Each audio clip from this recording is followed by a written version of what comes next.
Namaste. Welcome to the Cārvāka podcast. This is your host kushalmehra. All right. So a lot of times policy is discussed in India in two ways. They're usually discussed in silos. It's between a certain class of people who use too many complicated words, either by design or without realizing it, or it's done in the most horrifying manner on social media, where I think if policy was a human being, it would commit suicide on a daily basis.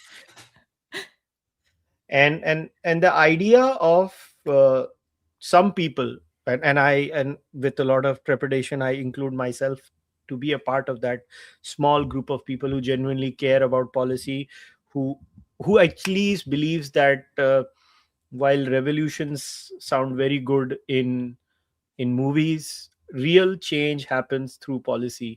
Policy is the one place where you can actually impact the maximum amount of lives on scale.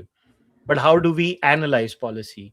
And policy analysis in India is either made out to be something very difficult or made out to be something too simplistic. It's neither there nor on the latter side.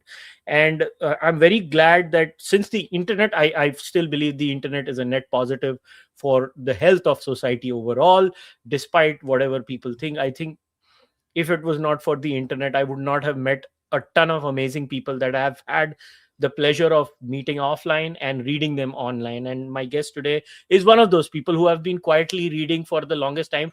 Now, I happened to come across Shruti's work long before, because Harsh Madhusudan Gupta once told me Shruti had edited one of Harsh's articles a decade plus ago, and that's when Harsh had told me about Shruti.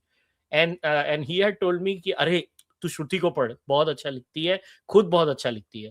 And at that time, I've been consistently reading her work. Then I found out she also does the Ideas of India podcast. Obviously, Shruti's. Then I came across Amit Verma's work, who I have immense respect for. And there are some people in this space who actually do try to simplify these things. And I would consider Shruti to be at the forefront of that space. So it's an absolute pleasure to host her on this podcast today. Shruti, thank you very much for coming. Kushal, thank you so much. This is going to be a fan club kind of conversation. I've also been reading you for a long time. I've read your books. I told you already, I don't get as much time to listen to as many podcasts and tune into them. And I generally prefer reading. So I'm very familiar with your books. And thank you so much for the kind words.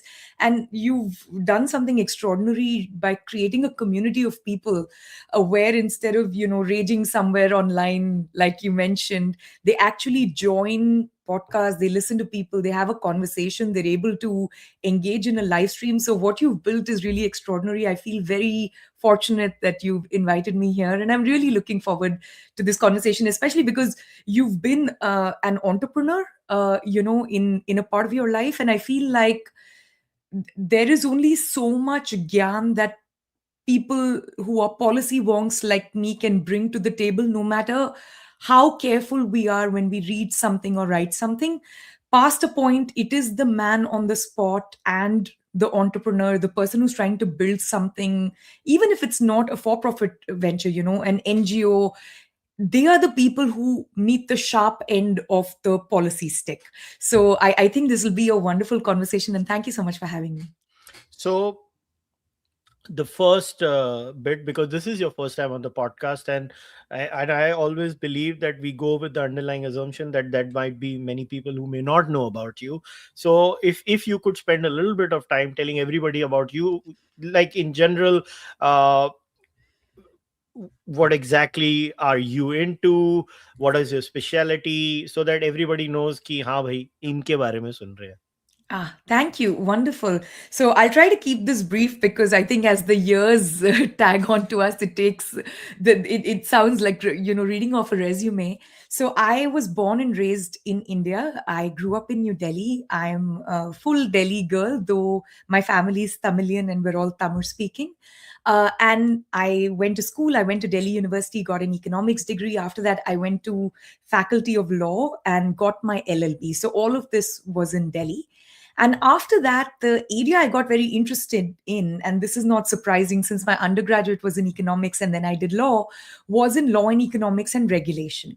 And, I'm also that, first, generation post liberalization that actually saw regulatory changes daily in the newspaper, right? Every day you woke up and there was a new thing being debated, like SEBI was being set up, or, a new kind of telecom regulation was coming in. So it was also sort of what was my lived experience in those times. And these things came alive for me in the classroom.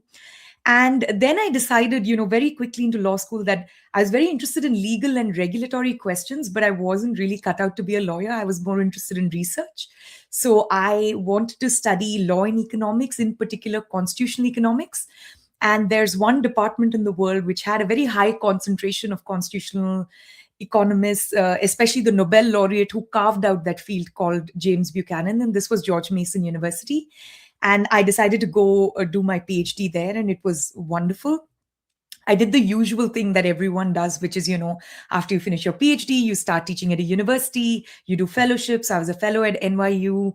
I started teaching at State University of New York as an economics professor. And I'm very grateful for those years, because I feel like when you teach something, very much like what you are doing with the community that joins your podcast, it's only when you really teach something that you understand something. So those years were incredibly beneficial, and I became a real student of economics and regulatory economics.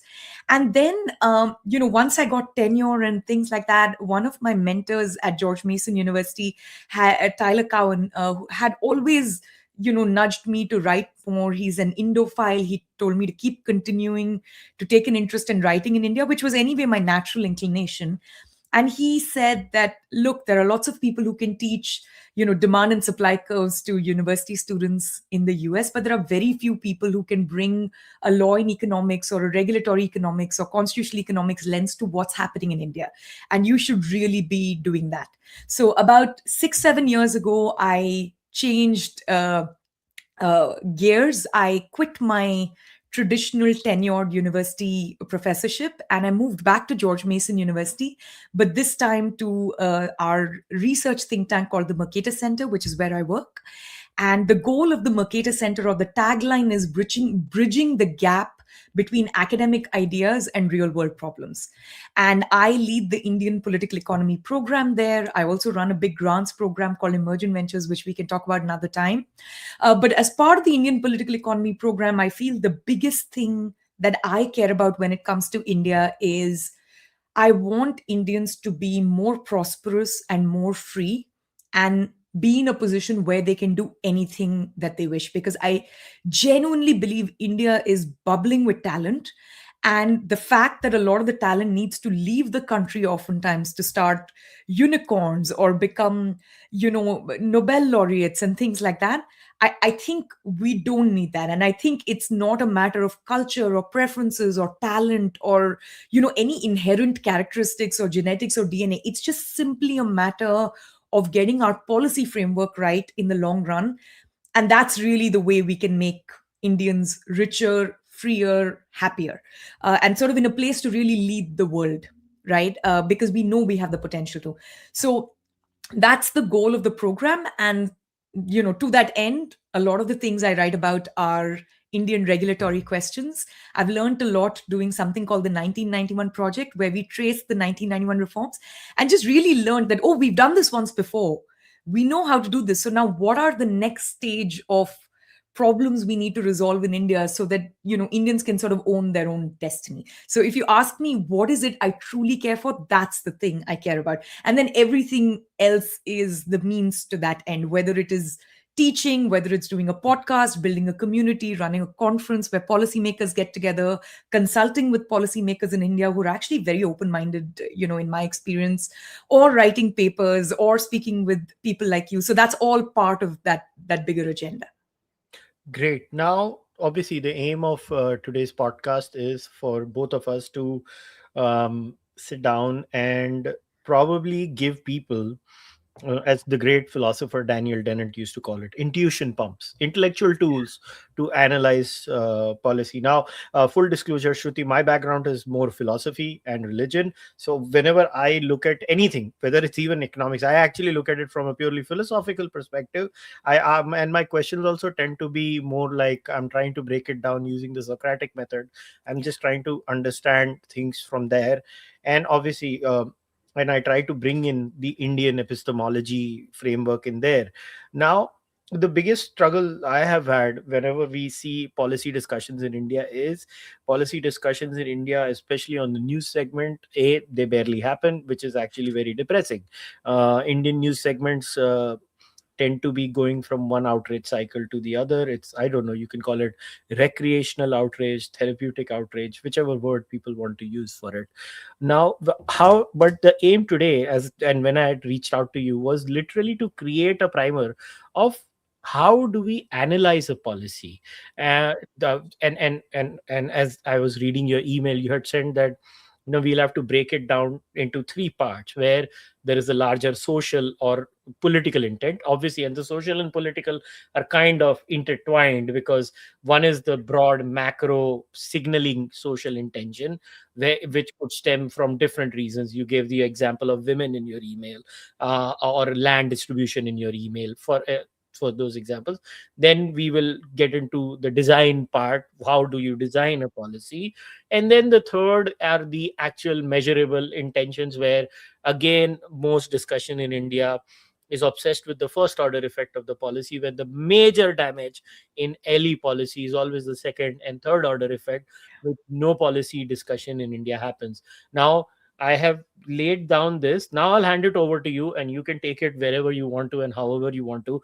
Now, somebody comes to you on the road and says, Shruti ji, आप सिखाती हैं, आप पढ़ाती हैं. Now tell me, how do we analyze policy? Oh, wow. Okay, so hopefully this won't turn into a lecture, because I really do want to have the conversation with you. For me, that was the exciting point, part of coming on the podcast. So please do keep this, as a conversation. But I always start with the broad social or political objective, because, in India, we've had a lot of experts, quote unquote, who like to helicopter in and bring in like best practices from somewhere, right? We are importing best practices from Finland on window sizes in classroom, or the world class maternity leave or something like that, right? So this is a one of the reasons I always like to start with the broad social and political objective. And also because as economists, the core thing economists do is we tell you how to optimize a certain set of preferences you may have given a certain set of constraints that you have, right? But we can't tell you what the preference is. And in particular, like, not only can I not tell an individual what their preference is, like, I can't tell you, Kushal, that your preference is to live in this neighborhood or another neighborhood, right? All I can say is, given that you have a preference to live in this neighborhood, and given that this is your budget, this is the best way to optimize, and find a place to live. So, at a social level, this becomes even more complicated, right? Who am I to tell Indian society, or a very broad range of people, what should be their preferences? So, I strongly believe that that needs to come through some emergent order, right? And a big part of that emergent order is, of course, democratic politics and other kinds of politics. But a big part of that is also social engagement, which is something you have touched upon a lot, right? So, how does religious engagement produce a certain kind of emergent order, a certain kind of philosophical engagement, or just civil society engagement, right? When we meet at PTA meetings, or we meet outside concert halls, or we meet, just under the tree in a village. So that is the emergent process that tells us what our broad social or political objective is. So when I start this conversation, I'm going to just assume that that has been figured out, right? So, for instance, when I was talking about women, there may be a social or political objective, which is very much so in India, that we need more political participation from women and with women, right? Now, we know lots of countries in the world where that is not a broad social or political objective. And I don't even need to go to the Taliban kind of example, right? Which are very oppressive regimes. There are lots of not so oppressive regimes, but that is simply not a Switzerland political or got social objective. gave women voting rights in the 70s. Yeah. Right. So, one is, of course, the right to exercise your vote, but they may not either need to have more women in politics because it's already there. So, you don't need to engineer it, or they don't think it's necessary. Right. Whereas in India, we genuinely believe it's necessary. And we've had some policy successes with doing it at the Panchayati Raj level and so on and so forth. So, first is setting the objective. Now, I always like to start, with the example of land, because land has been one of those policy areas for the last 100 odd years, and certainly the last 75 years post independence, where regulation has really been at the forefront of how we think about land. So, if I think about what was happening post independence, the broad social or political goal, given that historical context, was that land should not be concentrated in a few hands. Because the way the Indian social and ownership setup existed was there was maybe like 5 to 7% of Indians owned more than 90% of the land, right? And there were a lot of specific problems that came around. One is, of course, rural poverty and inequality, but the bigger issue was food insecurity, right? I mean, my grandparents had memories of famines and extreme shortages and so on. So there were many reasons to believe, and rightly so, that land should not be so concentrated, right? So this is the broad social and political goal we inherited. If you look at the elections that were conducted in India pre-independence, right, based on the 1935 act. So these are elections in the 30s. This is the 1946 election on which the Constituent Assembly was formed. If you look at the campaigns for those elections, so much of it is about better land allocation, giving people who actually till the land property rights in land, and so on and so forth. So in a sense, let's start with post independent India kind of inherited this zeitgeist, and this broad social or political objective was largely handed to us, right? Now, you can take this broad goal and you can you can convert it into a policy objective, right? So I may want more female participation in politics, but that's very broad. So, how do I convert it into an actual objective or a target that can be hit, so to speak, right? Um, so, in the case of women participating more in political life, you could make this specific policy objective: we need more female legislators. That is just simply like one target, right? Another is we need a minimum number of female legislators, right? That is a very bean counting, quota reservation kind of exercise. You could say we need more political participation at the grassroots with women. You could say we need more female founded political parties, right? There are so many ways that you could think of crafting that policy objective. And we've just come up with reservation as one such objective. In the case of land, again, the policy objective is now you need to have lesser concentration, which means more people should hold land, right? Now, this requires that we take land from large owners and redistribute, right? Now, I want to flag something unique about land. Normally, when we want more of something, we don't necessarily need to redistribute. That's not the obvious answer, right? Because when we want more of something, oftentimes we can just make more of something. So, if we wanted more cell phone penetration as a goal, right? You don't have to redistribute the number of cell phones from the rich to the poor. You don't have to limit the number of cell phones per person or per family, right? You can produce more cell phones, you can import more cell phones. Um, but land, and especially not built up space, but agricultural land itself, we know is limited and almost perfectly inelastic, by which I mean it doesn't respond when there is greater demand, right? The supply is not forthcoming when there is this demand and increase in price. So, now, if land concentration in agriculture is the problem and smaller and more dispersed land holdings is the policy target, now you need some method of making sure that some people get rid of their excess land holdings, right? And smaller landowners are able to actually own land. So now we are getting somewhere, right? So you have the broader objective. Now you've got a specific policy objective or target. Now comes the job of people like me and you, right? We are the ones who have to say, okay, the powers that be, and this could be society, this could be citizens, this could be a chief minister, prime minister, have handed us a goal. The goal is, you need better distribution of land. Now I have to come up with a policy framework, right? That makes sense. And this is where economists have a particularly good understanding, or, potentially an advantage at this stage, because we understand first and second order effects really well. Like economics 101 teaches us, if you do this, then this will happen, right? If you press this lever, then these will be the potential consequences, and we're kind of trained in that discipline. So now we can think about what consequences we want and potentially reverse and say, oh, this is how I should design the framework. And a lot of that is what policy people do. So now when I think about, moving from a world of concentrated large holdings to lots of small holdings, there are many ways to do it. So one potential way, so if I'm a fiscal tool based economist, I could just say, let's do it with property taxes, right? Above a certain threshold of land, we are going to charge you such an exorbitant property tax that it'll be in your incentive to actually sell and let go of that excess land and yourself make your land holdings smaller, right? So that is one kind of possibility.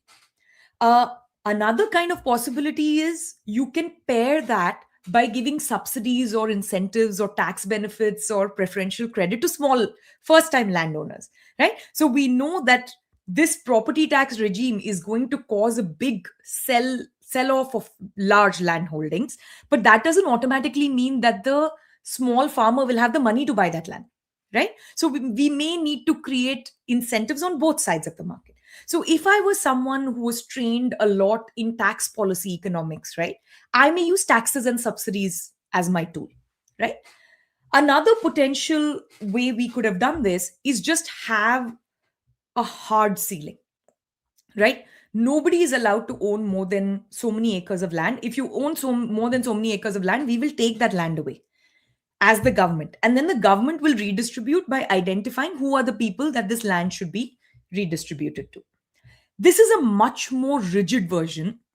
And in this rigid version, because you're not using the market process, and the government is kind of making one single policy with one number, everyone has to follow that threshold number. This requires that you get your numbers really right. Okay. Then you better get your hard limit or maximum land ceiling limit perfectly right. It should not be something that automatically causes other kinds of problems or becomes unproductive, or is not the size where a tractor can be deployed or can't be easily irrigated. Like, you need to think about all these other kinds of issues. But this is roughly where we were in India in the 1950s. Now, a second part of figuring out this policy framework is actually using data, right? Because unlike experiments that you do, say, in the physics lab, right? Natural experiments. These are social science experiments where, depending on people's culture, people's preferences, people's circumstances, the starting point, you could get completely different results. In fact, sometimes in neighboring villages, you can pass the same policy and actually get quite different results, right? So, this is where data becomes really, really important. And I want to tag it to this land question. So, when they were debating these policies, and I must give credit, I mean, I've written a fair bit criticizing a lot of the Nehruvian socialist policies and command and control policies, but the policies weren't written in a vacuum. They actually came from a lot of thought. So, at that time, the prevailing view or the assumption was that actually smaller land holdings were more productive, right? And there were a number of studies done in South Asia, East Asia, Africa, and a lot of the studies confirmed this theory over and over again. And, based on this evidence, economists gave all kinds of explanations. They said, when you're a small landholder, it's you and your family working on the land. You take better care of it. You're more incentivized to actually do better, as opposed to having strangers and, peasants who are overworked working on your land, and so on and so forth. Now, We realized many decades later that a lot of these studies were actually flawed. There were measurement problems, and a lot of it was survey data. So when you go and ask people how their productivity and yields are, they inflate it because nobody wants to declare that they're actually doing a bad job. Right now, that was just one of the reasons. There were many other reasons, but based on these studies, which were actually written by some of the best agricultural economists at that time in India and abroad, the policymakers were like, this is fantastic, this is amazing, you get both equity and you don't lose productivity, right? You get equity and efficiency. This is one of those unicorns you look for in economic policy, right? Normally in economic policy, when you're usually trading off the efficient outcome for some other social objective, and here we were like, our social objective also lines up, and empirical evidence tells us that land is also going to get more productive and our farmers are going to get richer. So, this is the policy. So, what actually got passed was this hard limit land ceiling threshold version in India because it was backed by a number of studies and they said, small land holdings are better. Now, based on this assumption, you're going to have, based on whether the assumption is correct, rather, you're going to have certain intended and unintended consequences.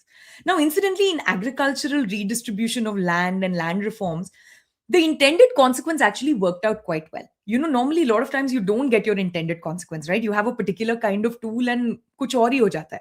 Here, the goal was to have smaller land holding sizes. And guess what?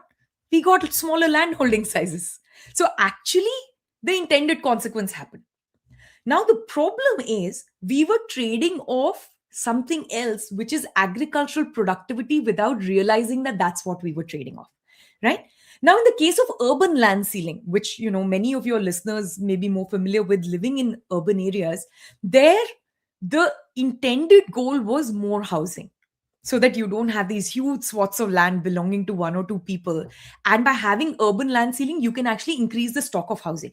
Now, there, the intended consequence never happened, right? It was always a set of unintended consequences that took over when it came to urban land ceiling. But in rural land ceiling, I must confess, they actually got what they intended, but they only got one half of what they intended. They got the small land holding size, they got less concentration of land, but they didn't get productivity, which meant that they genuinely impoverished the farmer. And they realized it very late, right?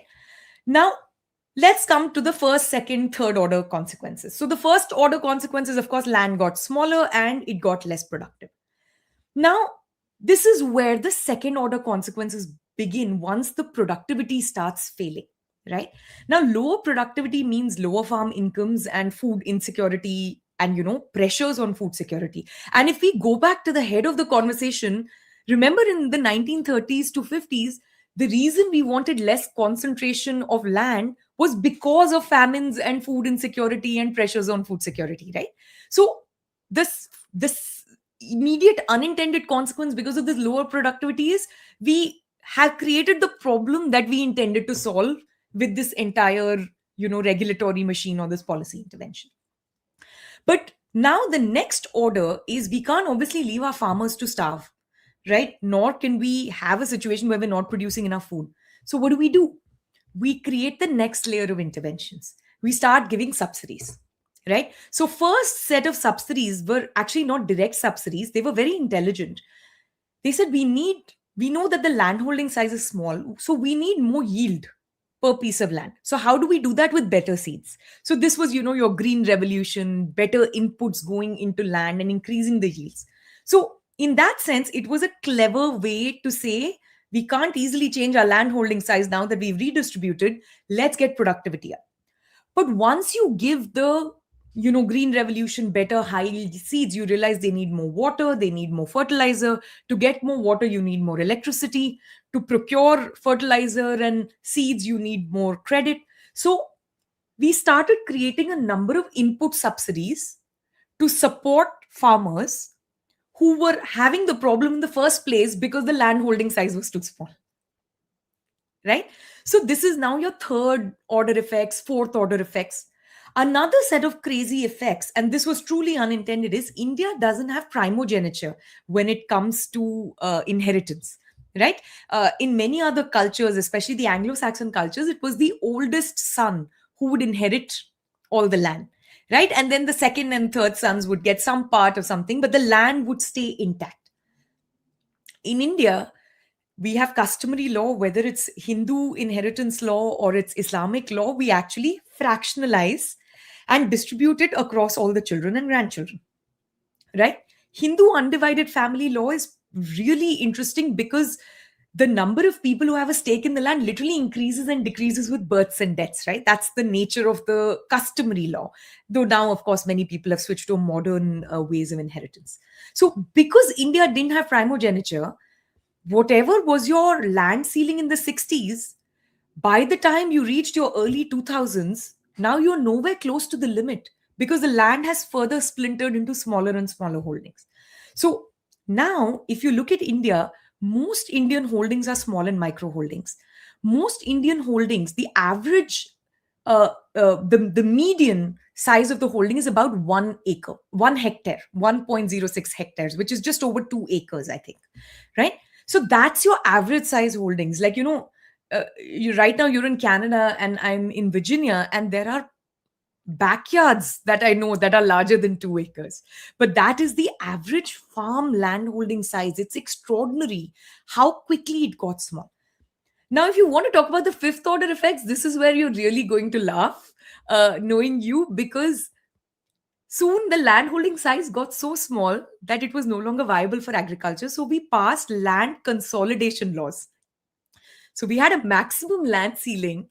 And by the time you got to the 80s and 90s, you needed a minimum land size below which agriculture is no longer viable, which leads to more Benami transactions because now you can't suddenly say, these are not my children, or I'm not going to split it up equally between children and so on and so forth. So, this is what happened to land markets, right? And there are other bizarre things that it's done, which is these are not exactly like the direct first, second, third order consequences, but when it interacts with other laws. So, in India, we also had laws that says farmers can't sell agricultural land to non-farmers, right? You can't easily convert agricultural land out of agriculture to commercial or residential or something like that. Now, because of this, you can only sell your land to another farmer under that limit, which means either most of the people who are under that limit are poor farmers, and rich farmers can't buy your land because they'll go over that limit.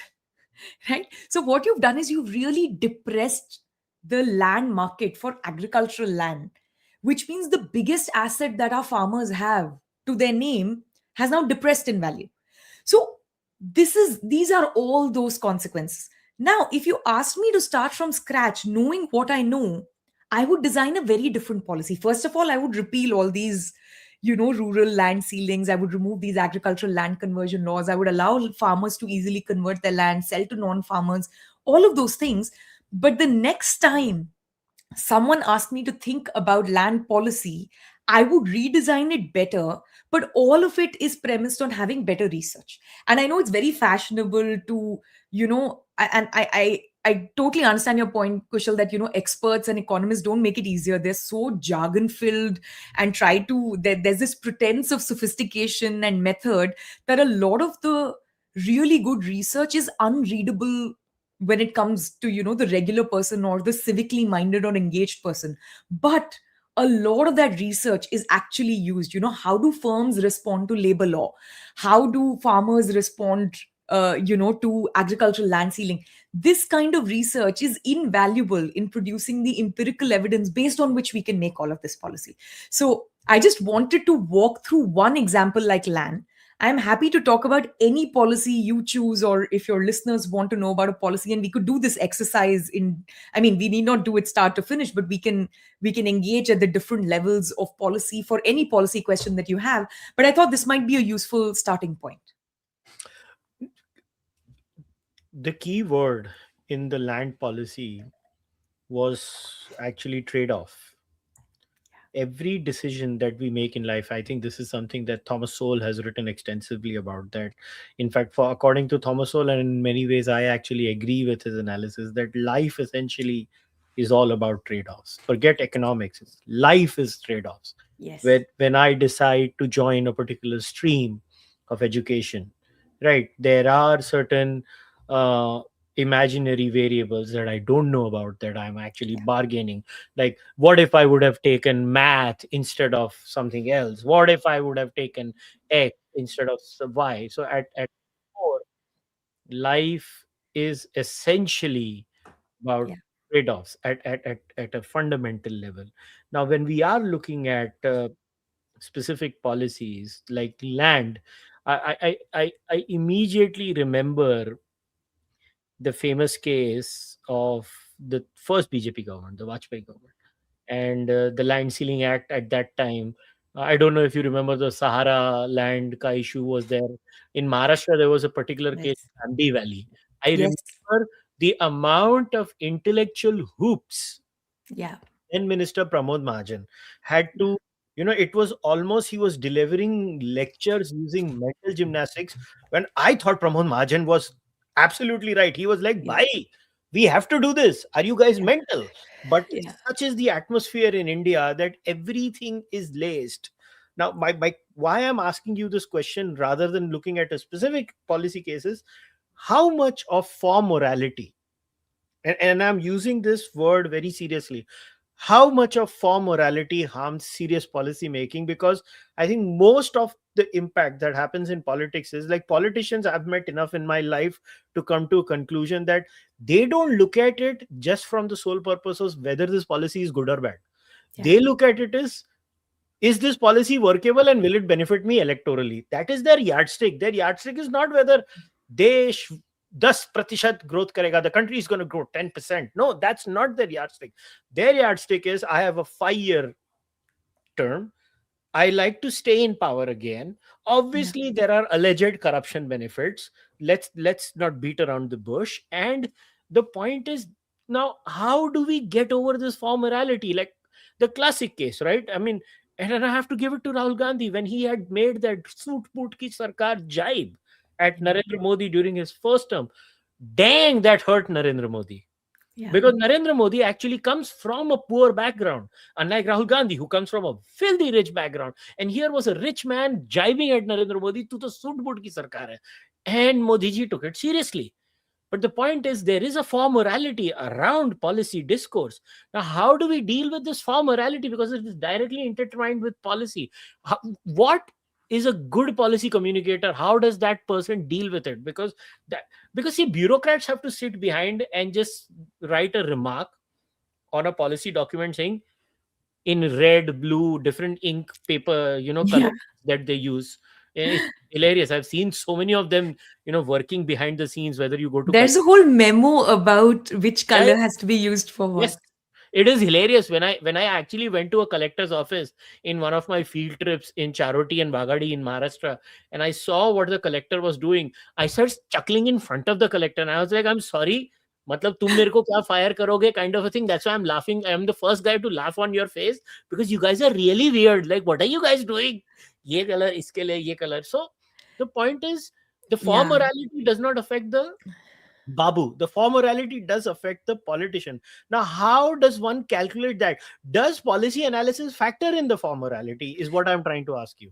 This is a fantastic question. So it reminds me of a slightly older debate between Ambedkar and Gandhi, right? And they've had many debates on multiple issues, but one of them was about villages, right? And Ambedkar came from a village. Gandhi never lived in a village, right? Gandhi was first in a port city and then he moved abroad. Gandhi was always in places that were really big trading centers, big cities for that time. And Ambedkar, who had actually lived in a village and struggled through the ghettoization, segregation, the caste politics of a village, said there is no need to romanticize the Indian village. It is dens of poverty and parochiality, right? So I wouldn't call this debate one example of form morality, but you can have people who romanticize very different things. So, I've seen the Indian middle class romanticize the farmer in a way that I don't understand at all. Like, why would someone who runs an MSME be less important or valuable to the country than a farmer, right? Why is a young woman, who is starting her own sewing business not be as credible, or a young person in Bihar who's trying to take the civil service exams, or state civil service exam. So there is some bizarre romanticization, and the for morality part comes here, which is we want to live in big cities and watch Netflix and be online and do live streaming, but we want our farmers to remain farmers in the village, right? So there is something like a little bit peculiar and hypocritical when it comes to these things. How do we beat that? I don't know, right? Some of it is just culture, some of it is calling out people who do this and say, hey, I don't think you have farmers best interests in mind, or society or country's best interests in mind. But for me, I'll tell you, the bigger problem oftentimes is not the form morality. The bigger problem is most people, you meet any regular Indian, and when I'm in India, I'm usually going from one place to another. So I'll either be in a train, or talking to an Uber driver or an auto rickshaw wala or something. That's really where I get to chat with people who are not my immediate family and friends. Anyone you ask in any strata of society, on a flight, on a bus, on a plane, auto driver, they all want their lot to be better than before. They all want their children to do better than they have done. They want people to just do better, right? If But they think doing better means protecting farmers, or protecting one particular group, or romanticizing small MSMEs or something like that. There, I think the gap is the economic education gap, which is, hey, you can be very interested in protecting farmers and you may have the best of intentions, but you need to think a little bit like Thomas Sowell, understand that resources are scarce, there are going to be trade offs, there are first and second order effects. So to get the end that you really want, right, you need to understand this space a little bit better, which I think is what Pramod Mahajan was trying to do, right? I've also heard his speeches when I was in high school and college. He was a fantastic communicator. Him, folks like Arun Jaitley, they really went from pillar to post trying to explain some of these changes, right? Arun Shourie was one of them, though mostly in the English press. Even before that, in the UPA government, just before the first Vajpayee government, not the UPA government, sorry, the United Front government, just before the Vajpayee government, there were these people who were really trying to explain what was happening post liberalization, why we needed a new kind of regulatory system. There were evangelists out there who were better communicators. So I think that absolutely is necessary. I would actually transform that and say we need that in the classroom. We need that on podcasts. We need that on Twitter. We need that on television channels. We need that in mainstream newspapers. And it can't just be the politician who's evangelizing. And especially because you rightly pointed out, politicians often have a very short term, 5-year period or a 10-year period, at most 2 terms and things like that. But I will say one thing though, Kushal, I don't know, I haven't met as many Indian politicians likely as you have since you live in India. But the people I have met, I am so thrilled. And this is across party lines. Everybody is genuinely well meaning, and well meaning in a way that they actually interact with their constituents. They have large number of people standing outside those, Lachan's bungalows in Delhi, who are literally coming and asking for something or the other, something for their family. There is a health crisis, there's a farming crisis. It is remarkable how much they care overall about economic growth. This is one thing that has changed in India's zeitgeist. Now, different people may think different things get you economic growth, and a lot of that is flawed, and a lot of that is, economically speaking, like a lot of it is just nonsense. You're not going to get anything out of those policies. But I think at the intention level, I don't have too much of a problem with the politicians or even the bureaucrats. I find it's oftentimes the elite middle class which displays some of this hypocrisy, or this, the form morality that you're talking about. That's where I see it more. But I could be wrong because you interact with those folks more. So you should tell me. So to back you, this is exactly what Ambedkar said. He said, "What is a village? A sink of localism, a den of ignorance, narrow-mindedness, and communalism." That those were the exact words Ambedkar had said, Yeah. and which is why I am glad there was a person like Ambedkar to challenge the ideas of Gandhi, because Gandhi in these ideas, oh my God, he had horrible ideas. I mean, I have no other way to say it. Like I like, I'm not a Gandhi hater. I admire the guy. I admire the person's ability to be dogged in his pursuit, but boy, he had some dangerous ideas. Like, I remember reading that book Swarajya and his problem with railways. I was like, bhai, मतलब railways ही खराब कर दिया तूने. I was like, what is he thinking? Like, he had a very, emotional outburst. I see the problem of where you said it has to start in classrooms. The culture of the internet is, I mean, this is well established psychology, whether evolutionary psychology or conventional psychology, which is from humanities and other fields, is that negativity tends to get more attention, flashiness tends to get more attention, Yes. and policy is something which is very boring. It is like, getting out in the getting out in the morning and saying beautiful weather. Nobody's going to watch that reel. Nobody's going to watch that reel. The moment you get up in the morning and say fire, everybody's going to watch it. Yeah. Everybody watches it.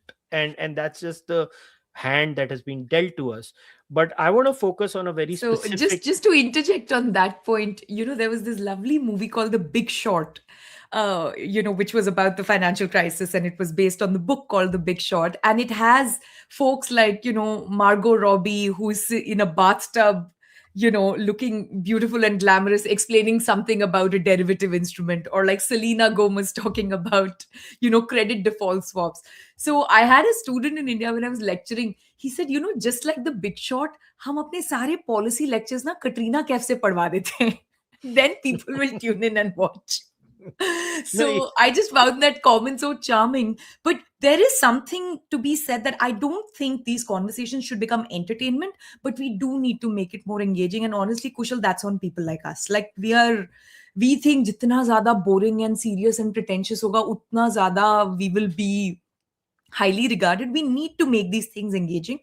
And I'm not trained to do that particularly well, but hopefully there are more people who can be in that business. Like influencer is a bad word, but we need more policy influencers. Right? mm, We need people I agree. who can communicate this in a pithy way, in a funny way, and actually get people excited about a topic. Yeah, exactly. And in the India's tragedy has been most of India's big YouTubers, while they have benefited basically because of capitalism, because they don't realize it is because of capitalism YouTube exists. It is Yeah. because of capitalism Instagram exists. Basically, their entire life is good because of capitalism, and then they go on the same platform and suggest the complete opposite of that, which is such a depressing outlook for me, because that's like, exactly what you're essentially saying is that they're kicking the can down the road and basically shutting the door while they're kicking the can down. And that's what hurts me. Now, you said let's discuss one specific area. Now, the one area that has always fascinated me particular, it is industrial policy. Now, Yeah. because this is somewhere I have run an industry, Yes. I have my own view about this, and I shared this multiple times. Shared this on the DM with you also. So because you had told me कि isko podcast pe explain karna, that's why I'm doing this. Ha, So I please.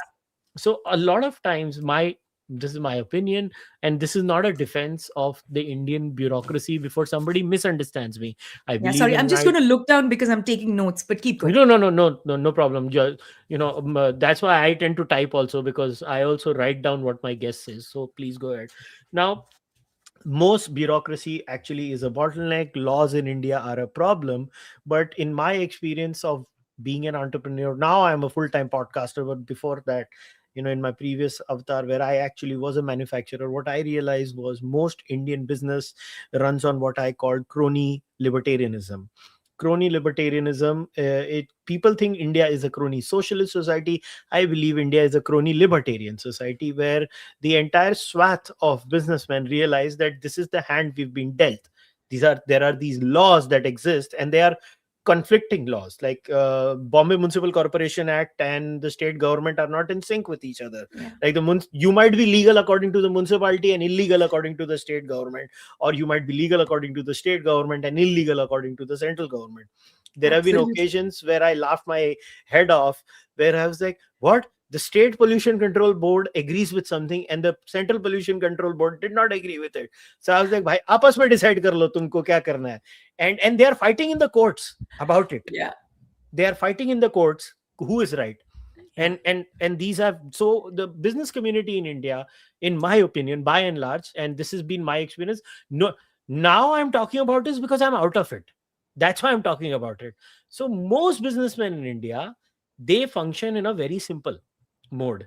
ये inspector आया, इसका साल का इतना, so I everybody has a fixed amount, everybody has a fixed amount, उसके बाद भी inspector just doesn't come. So actually you are working in a capitalist area, you are working in a libertarian zone. You are not being bothered by the state, you're just paying a price for it. So the only bad effect in a major way is actually that the cost of production has increased. The cost of production, in my estimate, in India, because of corruption and corruption related practices, is 1 to 2% of your business cost. This is my assessment. And this was, crazy enough, because we used to sit together, factory wale bache, whether it's a weaving guy, me processing, yarn wala, we used to sit together and we used to, it's like, acha tune kitna rishwat diya, tera rishwat kitna hai, tera turnover ka itna taka Yeah. hai.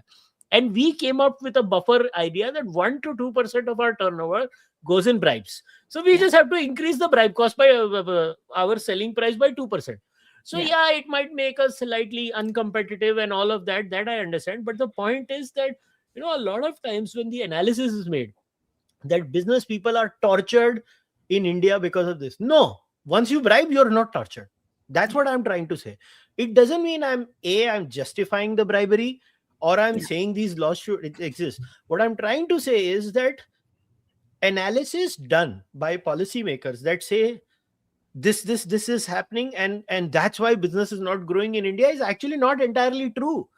The reason business is not growing in India is this might be one of the reasons. There might be other reasons in industrial Yeah. policy. Now, Yeah. why do you think this industrial policy discussion does not include this factor that I'm telling you? Is this because most businessmen are not as honest as saying ki ha bhai, we bribe and we get away with it, or what are the reasons? So that's why I want to focus on industrial policy, because I think industrial Yeah. policy is the most important aspect that affects the growth of a nation in total, Yeah. because even a small manufacturer is part of that industrial policy. Yeah. No, this is incredible. So it's a great starting point. I used to say we went from crony socialism to crony capitalism. And what you're basically saying is crony libertarianism because you've bought your way out of the bad regulation effectively, right? And there's a cost for it, and that cost might fluctuate a little bit, but largely it's this. So I'll add two things to this. Okay. Now, let's take something like the Factories Act, okay, or the erstwhile Factories Act. Now there are these four new labor codes that have come in. The Factories Act kicked in at 10 workers if you had electricity, 20 workers, without a power loom or without electricity. Now, you can escape the Factories Act and the labor inspector by bribing him and having a 50 people unit or an 80 people unit, but you can't do it for a 1,000 people unit. So there is a cost which is not visible as a percentage of the turnover. It's actually a ceiling, it's a glass ceiling. You don't know it exists because you can see through it, but it exists and you will hit your head on it, right? Uh, I have spoken with entrepreneurs very much like yourself, where they say, our inspector Raj system, they're actually very humane and very equitable. Large firms, they take more money. Small firms, they give you a good cut because they know you'll go under. So that, I don't know if it can't be the only reason Indian firms don't grow large, right? But we have a lot of empirical work on why Indian firms are dwarf firms. Even when there is one company, it will set up multiple firms, multiple factories, smaller factories, holding companies. A third reason, and these are just the layers of invisible costs. If you look at, say, our energy pricing policy, we have a system where industry and commercial use has to enormously subsidize residential use, and farm use is free or virtually free, right? So now that's another. So this is an energy cost which is not a corruption cost, but it is a cost which one must bear. You can't have a solar factory, solar run or solar powered factory, because we don't allow peer to peer sharing. So there are all these visible and invisible sort of ceilings that entrepreneurs keep hitting. And some of those things we can convert into a nice cost percentage the way you just did, in the case of your textile business, and many we can't.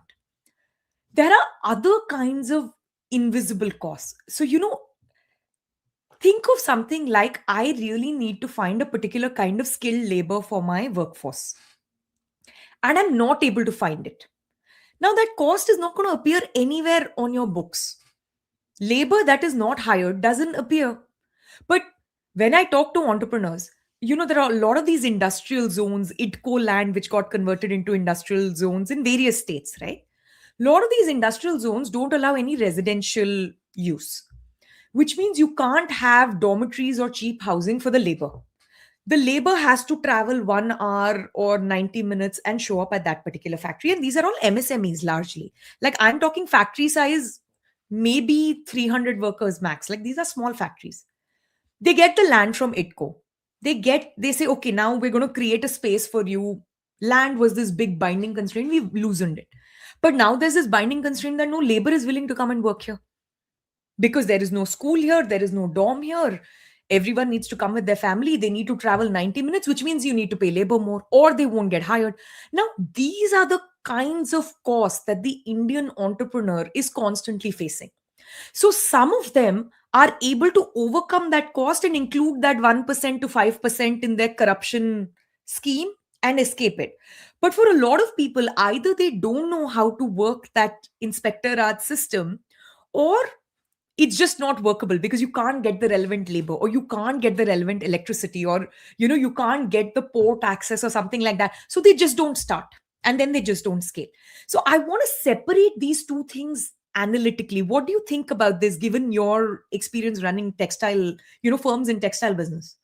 So this is where the real problems in India are, and I think these are the small issues that fixed. So I'll give you 3 4 examples. Like in our taxation laws, the limit of audit is ridiculously low, right? It is by matlab inflation has hit a certain target, incomes have reached a certain target, but the babu is like, by we the only reason the audit limit is low in India is so that the lower level, because see I often say this to my friends in North America or in the Western world. I was like, our corruption is way more egalitarian than yours, and they're like, wait, what? I was like, Dekho, you in your corruption now only the top guy gets to make money. In our corruption we are so equal, from the chapadasi to Yeah, the top babu, everybody is getting a cut. everyone gets a cut. Everyone in India gets a cut. Like file mover gets a cut, file stamper gets a cut, file first signature gets a cut, second Yeah, signature gets a cut, the setting guy gets a cut, everybody yeah, gets a cut. It's a yeah, very democratized corruption system where everybody is getting a cut. Now the problem is, this is why a lot of bad laws in India actually exist, in yeah, my opinion. Indian bad laws exist because we want to make sure the lower babu gets that cut. The day Indian policy develops the guts to say, boss, you don't get a cut. Now, these people, because look, imagine if the income tax assessment limit, right now we have a ridiculous clause where if you have a cash business, then up to 10 crores, you don't have to be audited, right? That is yeah, the income tax law. Now, imagine if we put a law that says up to a turnover of 15 crores or 20 crores, yes, you have to file returns, but you will not be audited. yeah, Basically, Bangalore, the automated system in Bangalore will not send you a notice for yeah. income tax or for GST or for anything for that matter, Anything. municipal laws or anything, right? I mean, GST subsumed all municipal taxes, but basically now we have a two tax system. Yeah, One is GST, one is your income tax. Now, in the case of income tax, we can basically have a 15 crore limit. For GST we'll have to keep it higher because yeah, naturally turnover based taxes, so yeah, it has to be at a certain way different than income tax. So if we create that, I believe 90% of a businessman's problem are solved, because still yeah, from whatever data I was able to study, I think almost 85% of Indian businesses are still small. The moment, actually the government is so stupid, the moment they have this right, there will be more people More incentive money. bigger, and there will be more people and more taxes for the country. But Yeah. clearly it is the corruption that is stopping India from growing in that case. So I am, so this is me backing you up actually by Yeah. giving a very real world scenario of what Examples. in Yeah. our textiles we had this electricity duty problem. So Yeah. a lot of times in Bhiwandi, in the loom sector, what they used to top the rate on the basis of your kilowatt connection, right? Yeah. So a lot of these looms in Bhiwandi, they found that, I mean, what people exist in India. I used to laugh my ass off. So what they did was, instead of having a one unit of 500 looms, they would have 10 units of 50 looms. Exactly. Because वो LT और HT connection का वो gap होता था, और LT का rate कम होता था और एचटी का ज्यादा होता था. This is the level of psychosis we do. And you're right, because you Yeah. clearly said that the commercial and industrial rates are basically subsidizing the residential rates, because Yeah. our politician does not want the votes of the industrial person. Our politician wants the vote of that individual person who is more on that side. So Yeah. these two gaps are there. But now, how do we convince them? Like, why can't these simple tweaks, like, getting the audit, your audit limit sorted, like up audit nahi kiye jaoge. Two, I can give you another horrifying story from the Yeah. 80s. There was something called, in textile processing, there is something called a stenter. Stenter has this, like, it's like a heating unit, basically, in through which wet fabric is passed at a certain width. The width of the fabric is set. Now there were different chambers, so different stentors could be ranging from 3 chambers to even 10 chambers, depending on the quality. Like suiting units have bigger stentors. The government, this is during the excise time, okay, Yeah. they had a per chamber excise duty. Oh my This is how God. psychotic. I'm talking about like Rajiv Gandhi era and that time, like socialist India era. What did industrialists do? They started reducing the number of chambers in Of their course. in their, or they shut down the. So let's say I had a five chamber stenter. Now I'm not going to replace it. So what did I do? I shut down two. So when the officer used to come, I would be like, "Dekho साहब, दो बंद है, तो मेरे को duty किस बात की लगा रहे हो आप?" These are the. So do you think it is just corruption, or it's also we are such a horribly low trust society? So, it's two things. I'll go back to the broad, the intellectual, or like kind of almost like that social morality point that you were talking about. Sorry, my vocabulary is weaker for anything which is non-economic. So, we trust things that are small. This is a problem. We romanticize it. What we can see and touch and feel and is small, we romanticize that. We don't trust things that are big. Now, when we think about something like, all the audits that you were talking about, the low trust society, all of this, where did it come from? It came because we were in a command and control system. There were only so many units of electricity or so many units of steel. We couldn't import because we were autarkic. We couldn't produce more in the market because there were quantity limits and price limits, which means we had to make sure that no one's misusing. So that is where that Inspector Raj system came from. But where is the labor Inspector Raj system coming from? Same problem. So, if you really think about our labor law or even this electricity issue, the primary view we have is big bad capitalist will exploit everything in sight. They are like locusts. Electricity है तो वो चूस जाएंगे, labour है तो वो उनको exploit कर लेंगे, right? This is and it is a problem. It's very like Karl Marx, Charles Dickens, and all. As elites, we can attack them, but if you really think about it, the problem they had was the capitalist who was running a mill with 125,000 people in Bombay, saying that, there's this big bad capitalist who is exploiting 125,000 labor. Now, when you think about the kind of MSMEs we have in India, out of the 10 workers, 9 workers is most enterprise in India are below 10 workers. Out of 9, 4 workers are family members, right? It is really 5 workers in most reasonable small and medium holding size where we are really talking about. So, who is this capitalist? Who is this big bad capitalist who has taken over our imagination that we think this person's going to destroy everything? When I go to some of these shops, these small kirana shops, it's literally like one poor Indian uncle who is struggling to try and make sure his books are kept properly and will go under if there is one bad economic shock. Maybe not the kirana shop, but think about things like, there are all these cycle mechanic shops that used to be in India when I was growing up, right? You have a few migrant laborers, some young people, apprentices working. You have two, three senior people working. You have one economic shock and the whole thing will go under, right? And that economic shock could be an export shock. It could be something like, the Trump and the trade tariff situation now. It could be demonetization or COVID. But you don't have more than 3-4 months working capital to keep your firm above board if one bad thing happens and you become hugely unprofitable. But in our mind, वो तो entrepreneur है ना, must be locust, must be terrible, must destroy everything inside. So this, I think, is a very, very, very big problem. We romanticize things that are small, and we make every small entrepreneur like something so crazy and terrible. Like, we have income tax people going after, ladies who are running a small catering unit in their house are getting audited. People who are running a small tailoring unit in their house are getting audited. It's so bonkers. Like, why would you use the state machinery to go after this? But we use the state machinery because we're like, we don't trust these people. So I think the low trust is not the sole issue, because then it should be spread across to farmers also.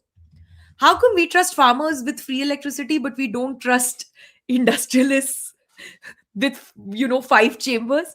That's a bizarre dissonance to have, no, Kushal? Like, I don't know where that dissonance is coming from. So there is something more going on than just low trust, but I don't have, like, I'm not able to put my finger that precisely on it. Yeah, this is the one thing I've always struggled with, like sending a notice to a person. It's a sociological problem in India. I've always said, um, India has always been a society. I think it's part of our feudal structure. Nobody likes to talk about these things, especially because it leads to, now they have been cancelled by so many people so many times. उनको कोई फर्क ही नहीं पड़ता. I think this is the Indian feudal social structure where, I'll give you the analogy. In India, everybody is trying to suppress someone. I'll give you the analogy. Our building's watchman, poor guy, is suppressed by us, and the watchman will take out his frustrations on someone below that. You know where the watchman, classic Indian watchman frustration taking out mechanism? Zomato Zomato, guy. Swiggy. He is waiting. He's like, Huh. तू आ मैं तेरे को दिखाता हूँ, मैं Yeah. boss. And I used to witness this on a daily basis on my factory floor. So, we used to have this extremely honest guy. Obviously, when we shut down, he retired. So his name was Prakash. His real name Prakash. So Pakya, we used to call him Pakya. So Pakya was actually the boss of the company. Basically, Pakya used to boss around everyone, and it was fascinating how the guy was actually just a peon, but he was everything. He used to boss everyone, and that was peak Indian feudalism in my head, because he was like, my Seth ka khas hai, and he was like my dad's khas admi. So he Yeah. used to boss everyone, and it was hilarious how he used to yell at everyone the moment he got. And I was like कि हमने क्या समाज बनाया हुआ है कि हम एक दूसरे को दबाने के लिए ही देखते हैं. And I think this is where a lot of economic analysis sometimes in India falters. Is, you said something very important in the beginning, where you said sometimes we import theories to analyze our society. We want Finnish theories, we want American theories on Indians. Maybe the Indian, I often tell this to people, like, somebody asked me, Kushal, why don't you, aim that 20 million subscriber base or this or that? I was like, maybe I don't want that. Have you ever asked yourself a simple? I am not saying Reliance and Adani's and Yeah. Tata's should not exist in India. I have never made that statement. But even during my textile days, a lot of times people would come and tell me कि भैया आप 5 tenter की unit क्यों नहीं लगा देते? नहीं करना है यार. Huh. And a lot of Indians, and this is, I have often said this, that there is a very unique concept in Indian epistemology which affects Indian economic polity and economic reality. That is the idea. And this is my last comment to you, and then we'll take actual live comments. India has instilled this concept India is not a socialist society at a spiritual level. Most people don't realize this, whether it's Yeah. Kautilya, whether it's the Smritis also, which I'm not a fan of. But the Smritis in their economic outlook were very practical. But Yeah. one thing that because I'm a student of religion, what I could gather from Indian religion is Indians came up with this society of Vairagya, Santosh. Yeah. ये ठीक है. And this is when, even when, the Angus Madison figure of India having X amount of GDP of the world, we've just continued this concept. So sometimes maybe economists are not getting an answer that in India most people are just not that ambitious. I have come across this many times, that they just want a good life. Maybe they don't want India. I have not seen Indians with a frontier mentality. You see, how North America was built was a bunch of, I say, white people with a frontier mentality, where they're like, मैं इसको जाके capture करूंगा, मेरे को खुजली है, मेरे को देखना है उधर वो क्या कर रहा है. Indians are like, नहीं, मैं खुद को खुजा रहा हूँ, मैं खुश हूँ इधर. Indians have You always been like that. I will disagree a little bit. I just recently read, I think in the last 1 week, there are all these things going on Twitter on unicorns, which are over 1 billion in valuation by country, Yeah, of origin. 96 for So Indians we or have something. 96 Indians, which are, and China is 41. Like we are way ahead. So, of course, one way you can counter me is, Shruti, the people who have frontier mentality leave. So that's Yeah, it's possible. a selection bias, right? It's a selection bias, possibly. But there is, I would say, I don't think it is that this is good enough for us or we are not ambitious. I think it is, if This is the one I, you're talking about, just to back exactly, you up. exactly. But the reason I say that may not be the only issue at hand, it could also be if I try to revolutionize the municipal system or the industrial system, like that movie Guru, which was loosely based on, Dhirubhai Ambani. These guys. If I Yeah. try to do that, I'm going to create too many problems in my community. And at the end of the day, I need to show my face to my neighbors. I need to go with my workers. I need to go to the temple. I need to do all this. So I can't ruffle too many social feathers. So I don't know if that's what you mean by frontier mentality, in the sense I will get this, I will remove all roadblocks no matter what. So I think we don't have that. But if you remove the roadblocks, I think we are very much about excellence and wanting to be at the frontier. But removing roadblocks requires, ruffling too many feathers. And I don't know if as Indians we're comfortable doing that. I would not be personally comfortable doing that. That's a great point you have made. Why I thought of it like that was because look at the faith. All right. Yeah. The faith is not perfect. It has many flaws. Anybody can read my work. When you are a non-proselytizing faith, Yeah. there are certain psychological effects that come with it. People don't understand. Like in my two books, I've often said Indians are obsessed with decolonization. I have always said decolonization is not the issue. It's the Abrahamization of the Indian mind, and Abrahamization leads to different. Again, this is not a bad or a good take on Abrahamic religions. I'm just saying Yeah. Abrahamic religions are proselytizing. That leads to different things in their Yeah. brain. They just tend to do things differently. Yeah. Non-proselytizing faiths, like why did Hinduism not spread? People don't want to ask these uncomfortable questions. But it did spread with trade, right? You go to Only Cambodia, there. you go to these places, you go to Indonesia. Yeah. I mean, Angkor Wat and many other spots. Yeah. exactly. No, but my thing is, it has spread in an interesting way. Like, okay, so I don't think yoga is Hindu thought. I'm not going to make that kind of a crazy argument, right? But there is a lot of our Hindu spiritual practices which have come into this, what is otherwise a global practice. The way, like, some 20-year-old Midwestern young girl is conducting my yoga class in Virginia, the way she talks about meditation, we have managed to export some of these things, Yeah, right? the So Greeks took it's it from us too. exactly. So my thing is, there are things we manage to export, there are things that manage to travel. There is a broader question. I mean, I agree with you on, are you a proselytizing religion? Are you an imperialist mindset? That's one big difference between China and India, right? Are you fundamentally defensive about your own culture and territory, or are you one that wants to imperialize everyone else with your own culture and your own religion or history? So I think there are very important differences, but I still think at the industrial policy level, Why is it that the moment we liberalize a sector, suddenly वहां पे frontier के लोग आ जाते हैं? That can't be right, right? So maybe there is a bigger ceiling somewhere up there. But the ceilings that you are talking about, I think they are still more to do with Factories Act and, not having a proper road, not having a proper port, having this, scarcity of both public goods and private goods, this scarcity mentality. On the feudalism and on the, like, why aren't we venturing out? It may also have something to do with zero sum thinking.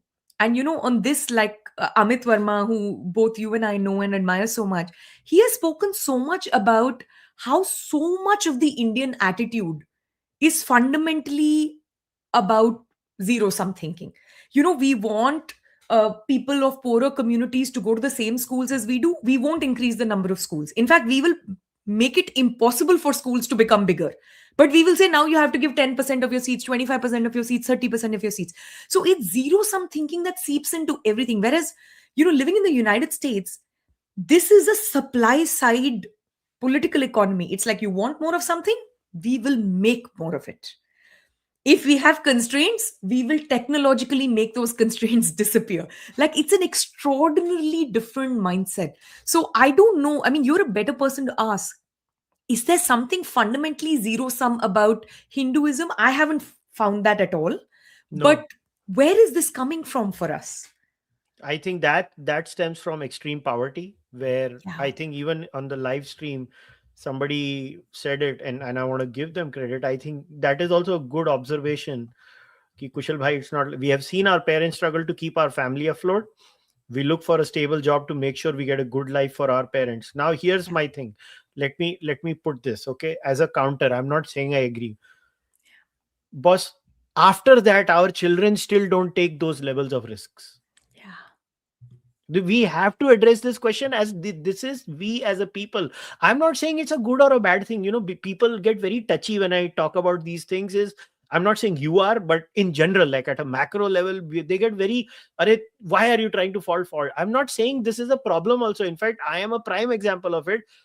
I had no such qualms. Now, but I'm still like, I'm very, like, beyond a point, I'm not very ambitious. Like, I'm very happy and content. I believe like money after a certain extent loses its value. It doesn't mean I don't like money.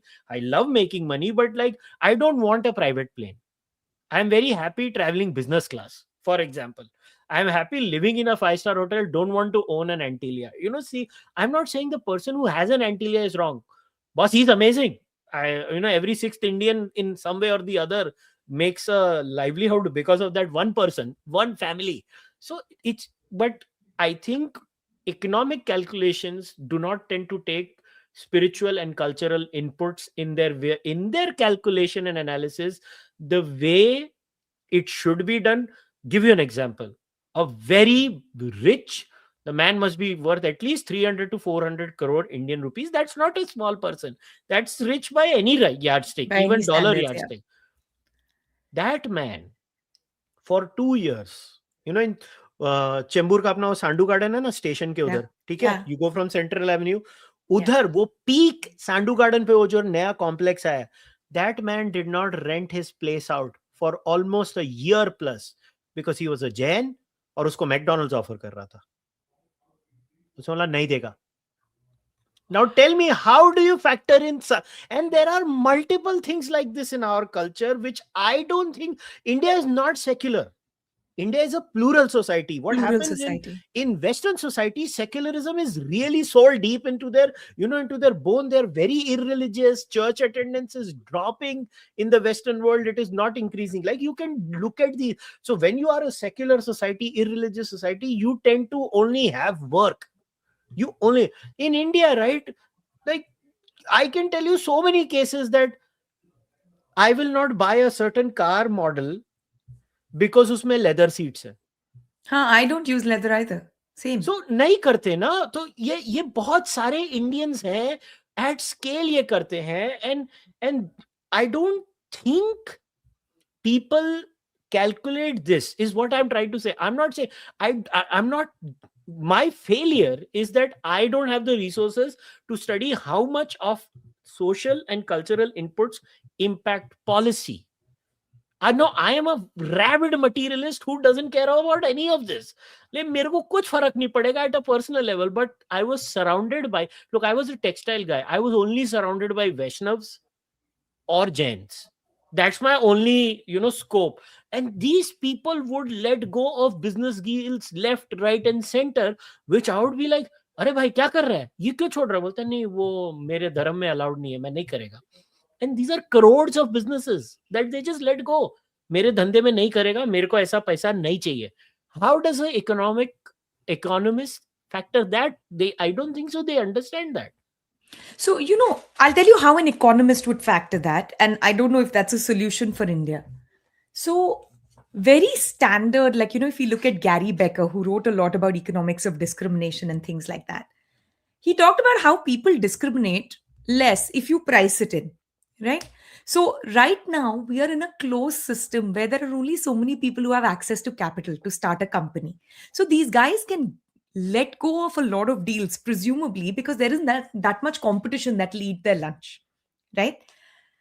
If we have a broad based society where people from all castes have access or don't have barriers to entry, can access capital, can access land, can start a company, they will, I mean, they'll eat them for breakfast. So I see that happening now, but I see that happening with startups, which is the other part of my life, right? Through Emergent Ventures, I come across a lot of young people who are doing startups.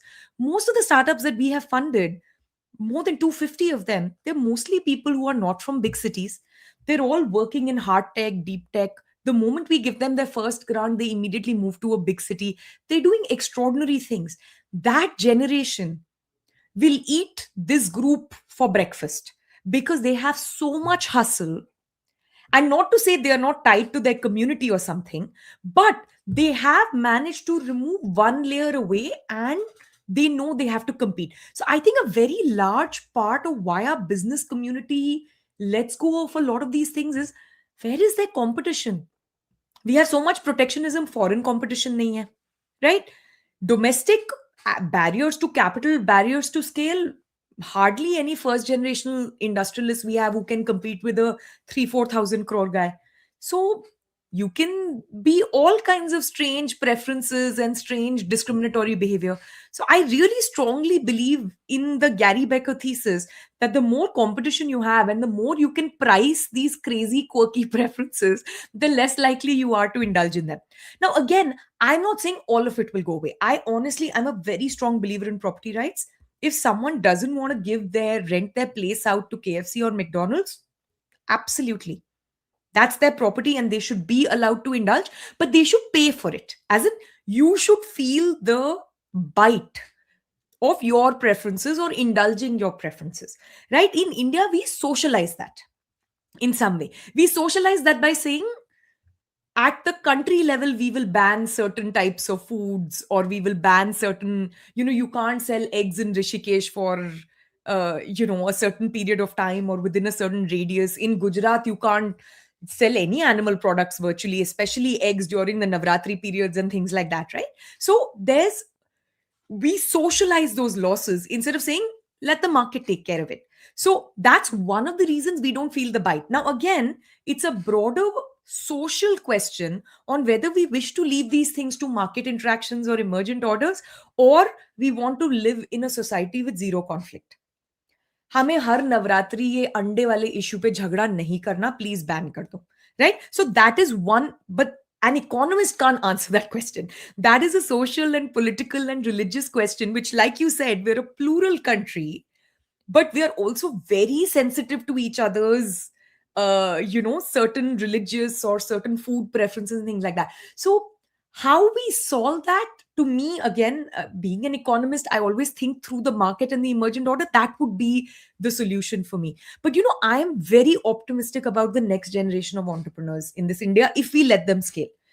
I don't want a situation jahan wo startup hi ban ke reh jaye. Where when they are your and my age, they tell this cute story about, oh, I had dropped out of college, or just after college, I didn't take a job. I did a cool startup, but I had to sell it. And they shouldn't end up like us. Basically, they should scale, like they should be huge industrialists. So I'm very optimistic about the future, but this is how I read the current and maybe the past.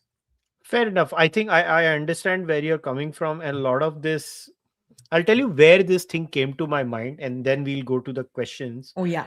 Is when I was reading the Pew poll, the Oh People of yeah. India 2021-22. Yes. What blew my mind away was not that rural India was religious. 75% of rural India practices some sort of religion in one way or the other. Like their gauge was if you do a religious ritual. That was the rule. Yeah. What was shocking was 72% of urban India was doing the same. But why is that shocking? No, because usually in the Western world, rural parts are way more religious. Urban parts are very, very irreligious. Oh, The okay. the Yeah, okay. So practice of, comparatively, you're right. Yeah. yeah, comparatively, when you look at, let's say, a New York to a rural New York State area, the the Yeah. comparison is chalk and cheese, because the 100%. cities are atheistic. Cities Yeah. in the entire Western world, whether it's Western Europe or North America or Australia, New Zealand, irreligious. In India, they're not, and in India, even because it was a representative sample, so even the rich areas were as religious, Yes. because More it's not, religious sometimes, yeah, actually, yeah, more religious than because they have the time. slums, yeah, Huh. than the slums. That means, and the best way to gauge it in a city like Mumbai, at least for me, would be the Ganpati Pandal placement. 100%. Does every gated community in Mumbai not have its Ganpati Pandal, and has the 100%. number decreased or increased? It's a Yeah. very simple measurement criteria, and I can guarantee you, because I've done it in my area, every rich society now has competitive Ganpati Pandals. They are Of increasing in course. number, they are not falling. So But it, here I have a question. So, in places like New York and other places, we have overlapping community formation, right? I lived in New York for about a decade. So, there are many more civic reasons and social reasons that people engage with each other. In India, the temple or the religious identity is the primary identity for actual social engagement. So, in terms of religiosity, like, we were talking about this just before the podcast started. Kushal shared with me, where he lives in Chembur. And incidentally, it's just, a stone's throw away from where my in laws live. And they literally go to his street every day because that's where the temple is, right? Every evening they visit the temple. And they are very devout people. But a large part of it is not just being devout, it is also what's happening at the temple. It is participating in a chanting exercise or a meditating exercise or a puja. There is, I joke with my mother-in-law that मैं temple prasad ke liye jati hu. So I am like, which day is the better prasad being served? And then I will go for like a very opportunistic reason, like that. There are people who come there just for social reasons. Not to say they don't believe in God, but that's not the primary motivation. So I'm wondering if in urban India, we've just not managed to create those overlapping communities or overlapping spaces or civic spaces where people get together with each other without a religious or festival or something that can bind them together, because everywhere is very social and India is very social. It's a very community based culture. yeah, and to give you an example of this very temple, they are so involved with the local community, just the local community, that if somebody passes away, the mandir gets shut for a few Yeah. hours, to mourn the death of that person, irrespective of that person's religiosity, language, ethnicity, anything.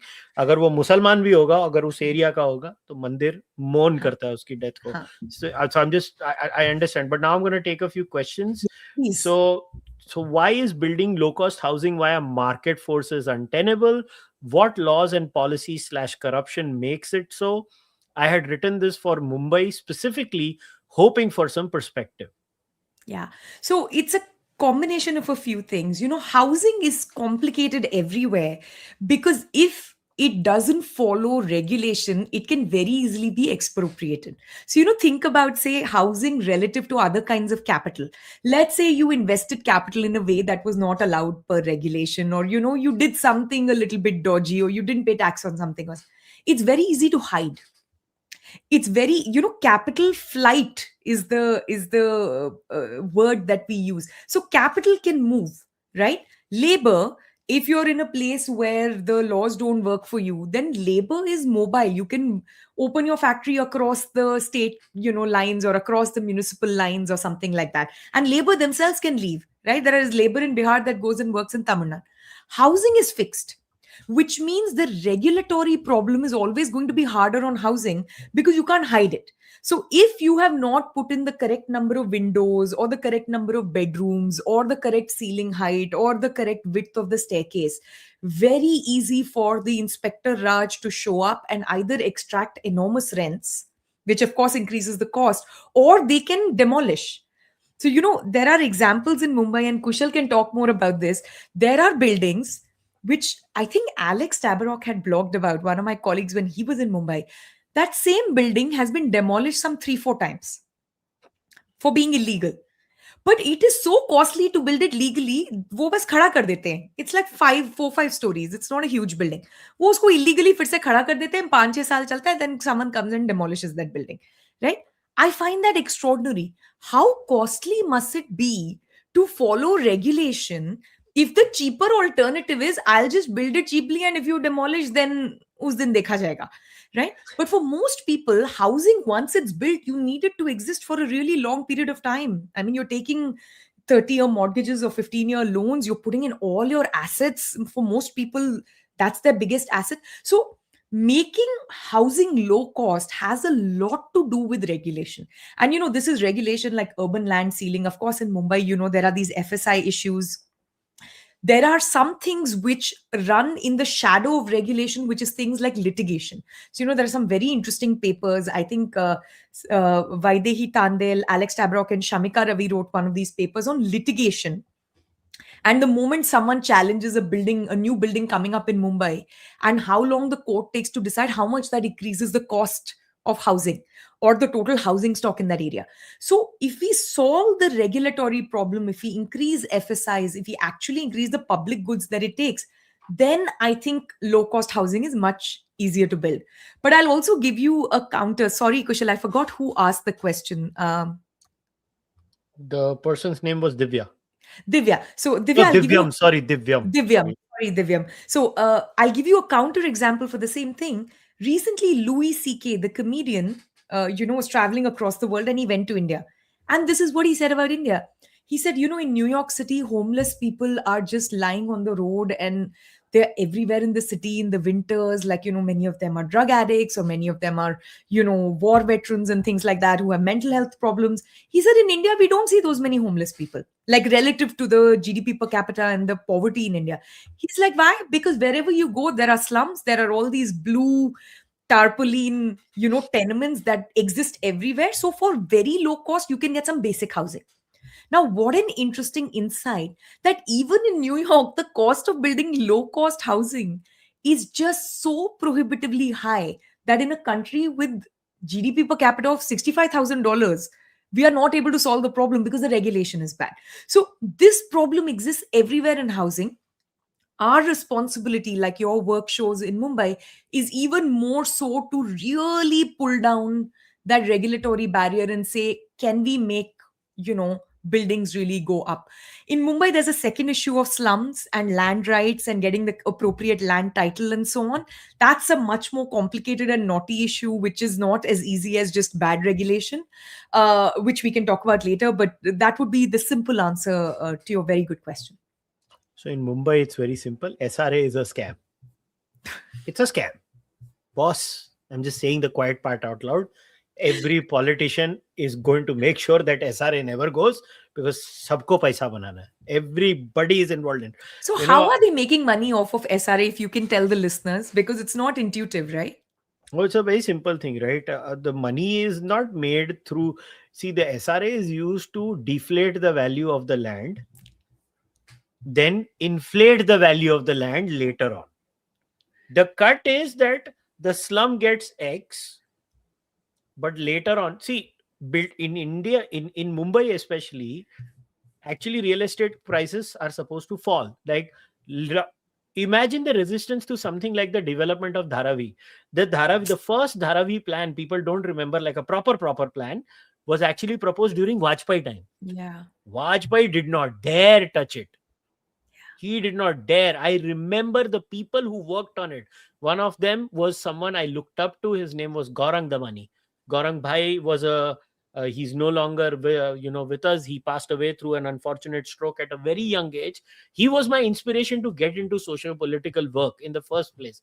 I remember Gaurang Bhai writing this at that time during the Vajpayee government time, and and basically in India, especially in Mumbai, real estate has some very big people in it, and they don't want prices to fall because it's like a cascading problem. समझ लो मैंने अभी hypothetical मैंने 1 एकड़ 108 करोड़ में लिया, hypothetical. Hmm. Now if the prices fall, the biggest cost element in any real estate project is actually the land price. Yeah. Construction cost तो इतना सा ही होता है, main cost तो land का है. And if their land falls, their entire, imagine, now again I'm just saying, imagine the land banks these builders have without taking their name. Yeah. Now imagine the land price falls, they are wiped out.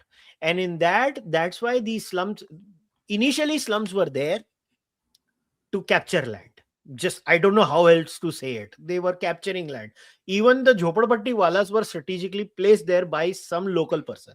Yeah. Now in fact, I want to say, I was shocked when Devendra Fadnavis actually did this. He's actually stopping slums now in Mumbai. I don't know how he's going to waltz through it politically because it's a hot potato, but he's doing it. And I'm like, I don't know Devendra Fadnavis how he's going to manage this, but he is. But the short reason is basically a scam, and everybody was into it. It was Yeah.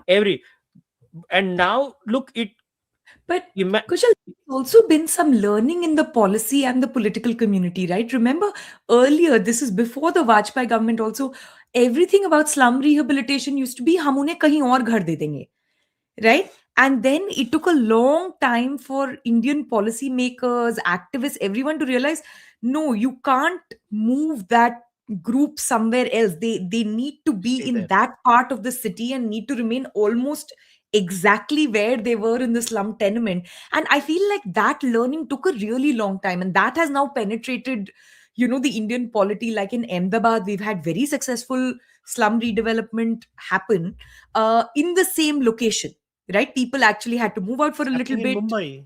It's Huh, no, happening I in know Mumbai. But in Mumbai it's slower, it's harder, right? But we have very good examples of this happening at a smaller scale because we cracked that piece of the puzzle, and simultaneously we've also increased housing stock.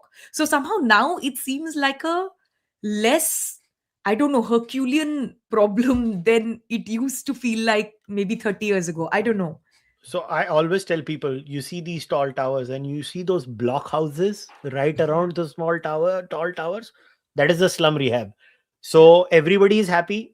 They get a corpus because Yeah. corpus plus they get a house and Yeah. they get a parking spot. I Yeah. saw SRA, builder का नाम नहीं लेता बिना बात का किसी को क्यों.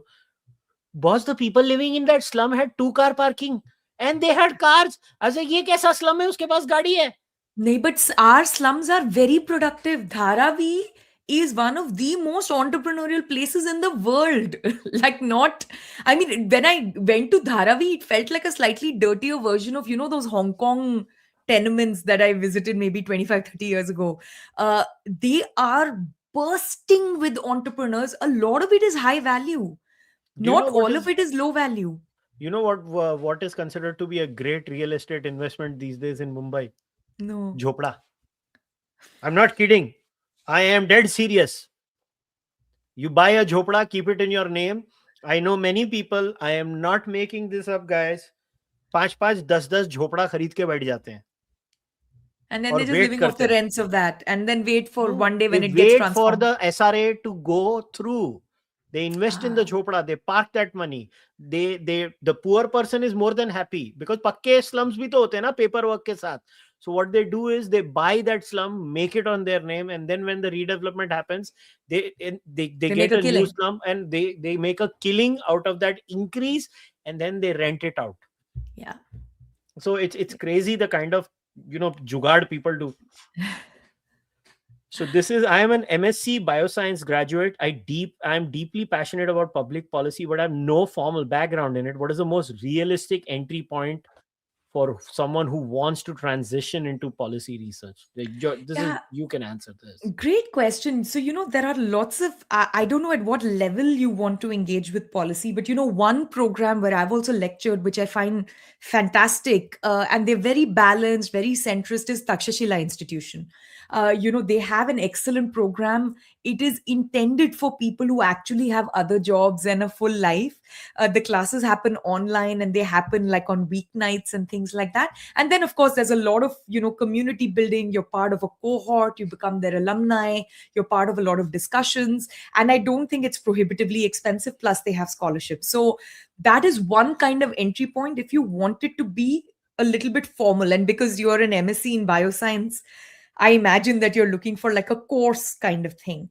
But if that's not what you're looking for and you're looking as an entry point to just read, then there are some fantastic books you can read. So I strongly always recommend books that improve your economic intuition. So this is, like Kushal was talking about, Thomas Sowell, who's one of my heroes when it comes to writing about economic intuition in such a precise but such a simple way. In India, there are some wonderful books written by people on public policy. One of my favorites is, Ajay Shah and Vijay Kelkar's book, In Service of the Republic. It actually goes through the beats of how do we think about public policy really, really well. So, I'm sure we can come up with a reading list. I'm sure I have made a couple of reading lists somewhere or the other. Amit Verma's show is excellent, for instance. You're already listening, to Kushal's show there. So I find a lot of interesting public policy podcasts nowadays. Again, the folks at Takshashila Institution like Pranay Kotastane, Saurabh Chandra, and Khyati, they do a Hindi podcast called Pulyabazi, which is actually talking Pulyabazi, yeah. really about policy frameworks. So I think there are lots of interesting people talking about these things, and you just got to enter that point. What is the biggest failure in? Sorry, I didn't finish reading that Oh, okay, I'll put it very again. quickly. Um, So Oh I no. would say the biggest failure in public policy analysis is definitely, if you're talking about the public policy analysis part, that is once we figured out what we want as a society, I would say is definitely ignoring the first to fifth order effects, like not just second order effects. We really need to be very careful about intended consequences and unintended consequences. And we need to take very seriously the idea that resources are scarce and everything is a trade off, and be comfortable as policy professionals on where you are on that trade off, right? If I'm trading off equity for efficiency, or if I'm trading off more money for having a smaller size business or less concentration in capital, what is that precise trade off? How do we measure it and how do we think about it?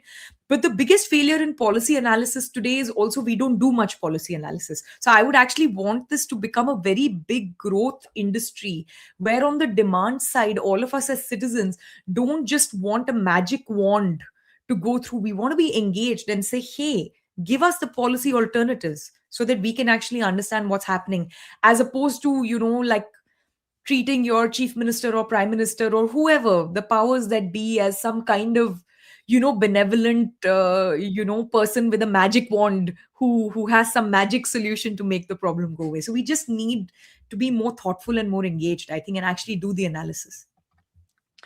Fair enough. Now let's. To what extent is good policy constrained by politics rather than technical design, and does that make policy analysis somewhat detached from reality? By the way, beautiful question, I have to say. This is a fantastic question, Lakshya. So I think it is constrained by politics. I won't lie. So I'll give you a couple of very modern day examples. Right, we are spending roughly just over 2% of GDP, 2% of GDP on agricultural subsidies, and agriculture is the most unproductive part of the economy. And we need, for India's structural transformation and for India to get richer, the policy goal is we need fewer people engaged in agriculture and for them to move to manufacturing and services, right? Now, how do we get rid of these subsidies? Talk to any person in economic policy today, and I know most of them. You talk to them, and they will all tell you immediately, we know what to do. We need to rationalize pricings on fertilizer. We have to stop giving a fertilizer subsidy. We need to stop making electricity free. We need to start rationalizing that. We need to stop making fuel cheap. So basically, pricing all the inputs and allowing farmers an exit out of agriculture. They will all tell you the same thing. In fact, I recently met a very, very senior person. I mean, it's about as senior as they get when it comes to, economic policy and economic technocracy in the current government. And he said, Shruti, how come every day we read and write so many things on the news about so many things, but I don't see consistently once a week one of you economists arguing that fertilizer should be priced and the price has to go up, or petrol and diesel needs to be correctly priced and the price has to go up? How come you also become very socialist and very poor people minded and very populist when it comes to your op-ed writing? So the technical expertise is there, the politics is impossible, and we saw this during the farm protests, right? A lot of the core ideas, which is getting rid of APMC mandis, eventually moving towards removing minimum support prices for the richest farmers, these are all very sensible economic policies, but they got blocked. Now, what does that mean for policy analysis? Are we devoid of reality? I wouldn't go that far, because I think good policy analysts will also account for the politics, right? So I have a very simple solution, which is not easy, but it is simple, for something like the fertilizer subsidy, which is, why don't we increase the prices slowly? You can't go from free electricity to perfectly metered electricity overnight. But what if the amount of subsidy keeps reducing by 10%, and in 10 years we can get rid of fertilizer subsidy? Now, what does that do in real terms? First of all, for a 10% cut, it's going to be very difficult for farmers to organize and protest, over 6 months kind of thing, because time is also money.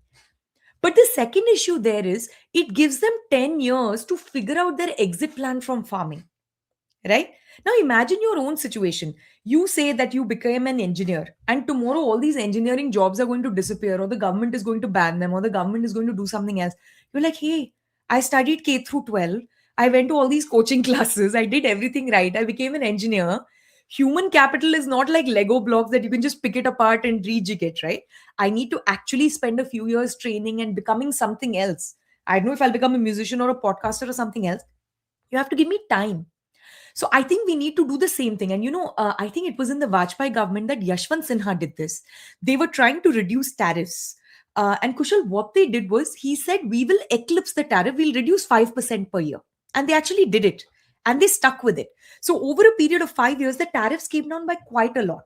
So I think it started with 5%, maybe, year on year, there was some graduation or a graded effect there. But it's such an intelligent solution, because entrepreneurs like yourself, Kushal, can't overnight be like, oh, today I was socialist and tomorrow you expose me to full market competition without providing me any other benefit of the actual public goods and removing the regulation and so on. So if we do this in a graded way, then it also gives the entrepreneurs 5 years to say, you're going to expose me to competition and world prices. You need to actually rationalize my electricity. You can't have dumb rules like I have to shut down 2 of my chambers and so on and so forth, right? So we need to build this into the way we do policy analysis. And one of my personal heroes, and he was one of my former teachers at George Mason, his name is Gordon Tullock. He wrote a wonderful paper called Transitional Gains Trap, which is when we transition from system A to system B, right? Let's say all of us agree that system A is inefficient. It could be the New York City taxi cab cartel, or it could be the APMC mandi cartel, or something like that. So we all agree that system A is inefficient. We need to move towards system B. The trouble is, there are incumbents in system A who have taken a huge loan or put in a lot of capital, assuming that that system will continue. So assuming that the APMC mandi will continue and MSPs will continue, I have just bought out my brother. This happens a lot in Punjab, by the way, right? Because, one brother goes to Canada, the other brother buys him out. So I just took a big loan from family and friends and I bought out my brother. And the price for that land was based on the fact that there is MSP. If you remove the MSP and don't let me convert agricultural land into anything else, and don't create industrial policy for Punjab, what am I going to do? Suddenly that land price will just crash. And my biggest asset has completely lost value. So I need to figure out a way to overcome this transitional gains trap, right? So there will be people who oppose it, and the loudest people are the ones who are going to lose, because anytime we move from system A to system B, there will be winners and losers, right? The losers are going to all collectivize and they're going to be against this. So now, how do we resolve the transitional gains trap? Maybe we needed a method of smoothing this problem over. Do all the other reforms first, right?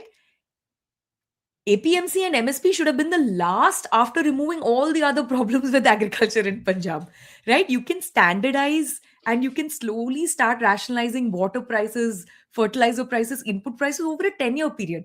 Then everyone knows what's coming. It won't affect the land prices themselves. So, good policy analysts think about public choice incentives, the politics, the transitional gains trap. So, I recommend, studying a lot of public choice policy for that reason.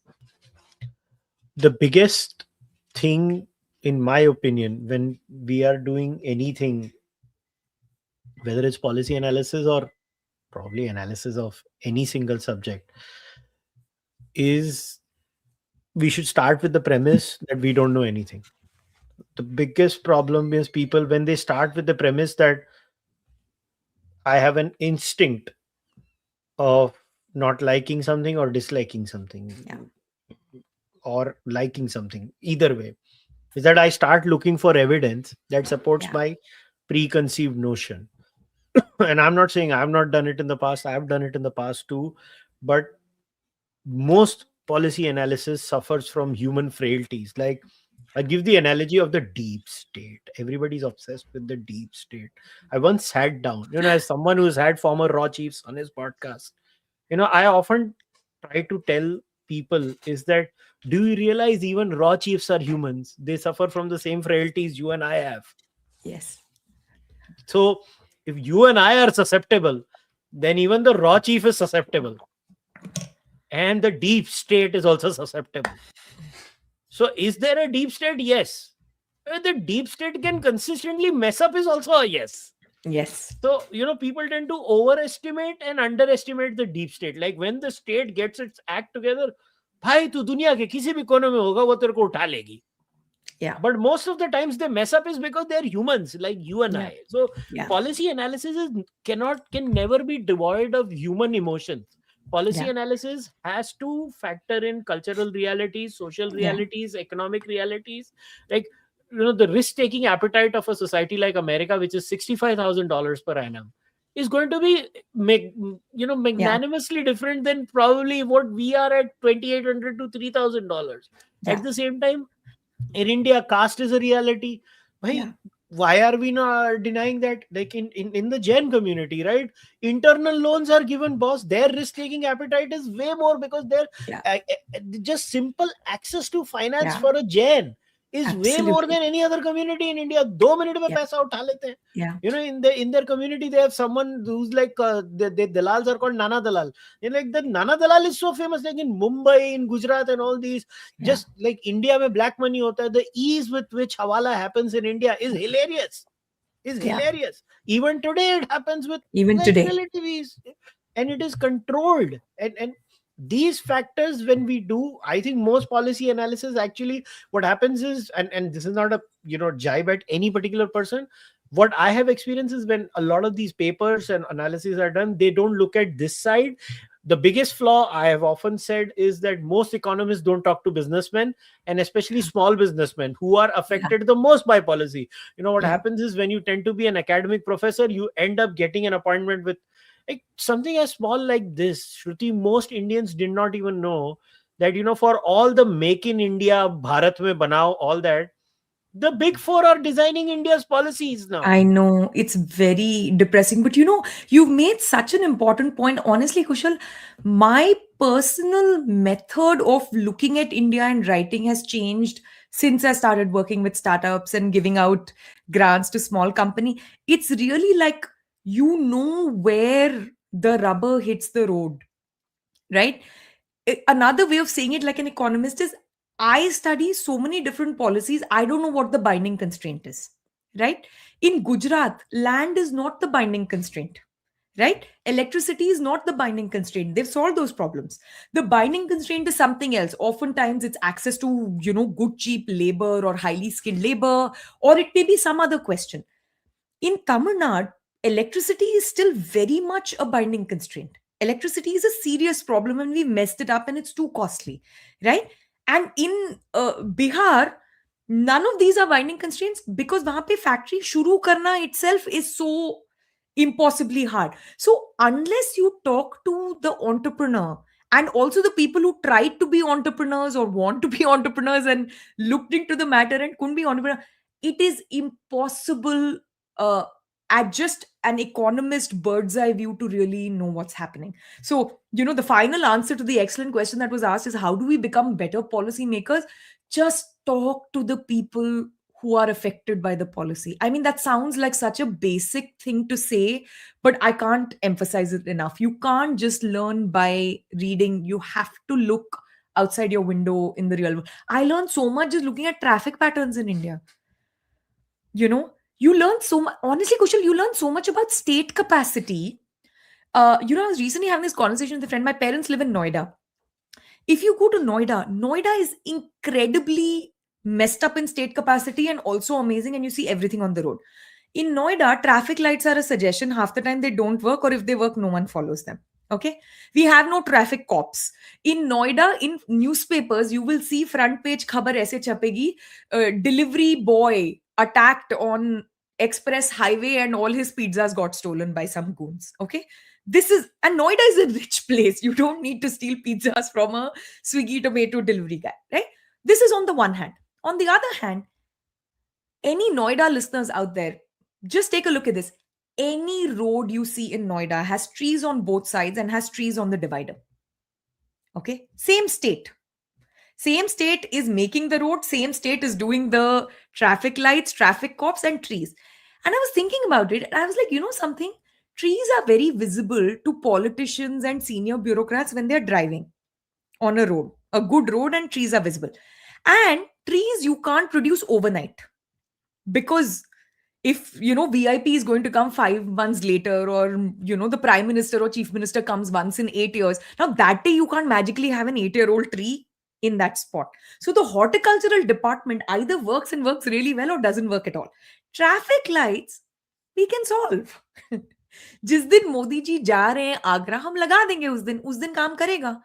उस दिन वहां पे traffic cops ठुल्ले होंगे, no problem, right? So even state capacity, like you said, the state is capable of extraordinary things and also capable of nothing. But even within the state, sometimes the incentives are so interesting. I really want to know who runs the horticultural department in PWD in Noida, because that person has done the most fantastic state capacity job I've ever seen. I've never seen more trees. I mean, there are places that literally don't have a footpath or a traffic light, and they'll have 8 trees on the divider. Yeah, I the biggest sometimes in life, probably this will be my last input. I often say this in any analysis, including political analysis also, because I don't shy. I am a political podcast also. I always tell people the incessant need and this is now new in social media, is the incessant need of maybe having an opinion on everything. Even if policy, I think the biggest sin that we had in our culture, and this was accentuated especially after COVID, where a lot of faith in structures and institutions fell because of the overkill of every single government on planet Earth. This is a guy who is not a climate change denier, who took a COVID vaccine, who is very much a person of science. But the way governments across the world behaved during COVID, a lot of people just lost faith in institutions. Yeah. And they made the classic mistake that the West did in the 90s when they threw religion out, the baby out with the bathwater.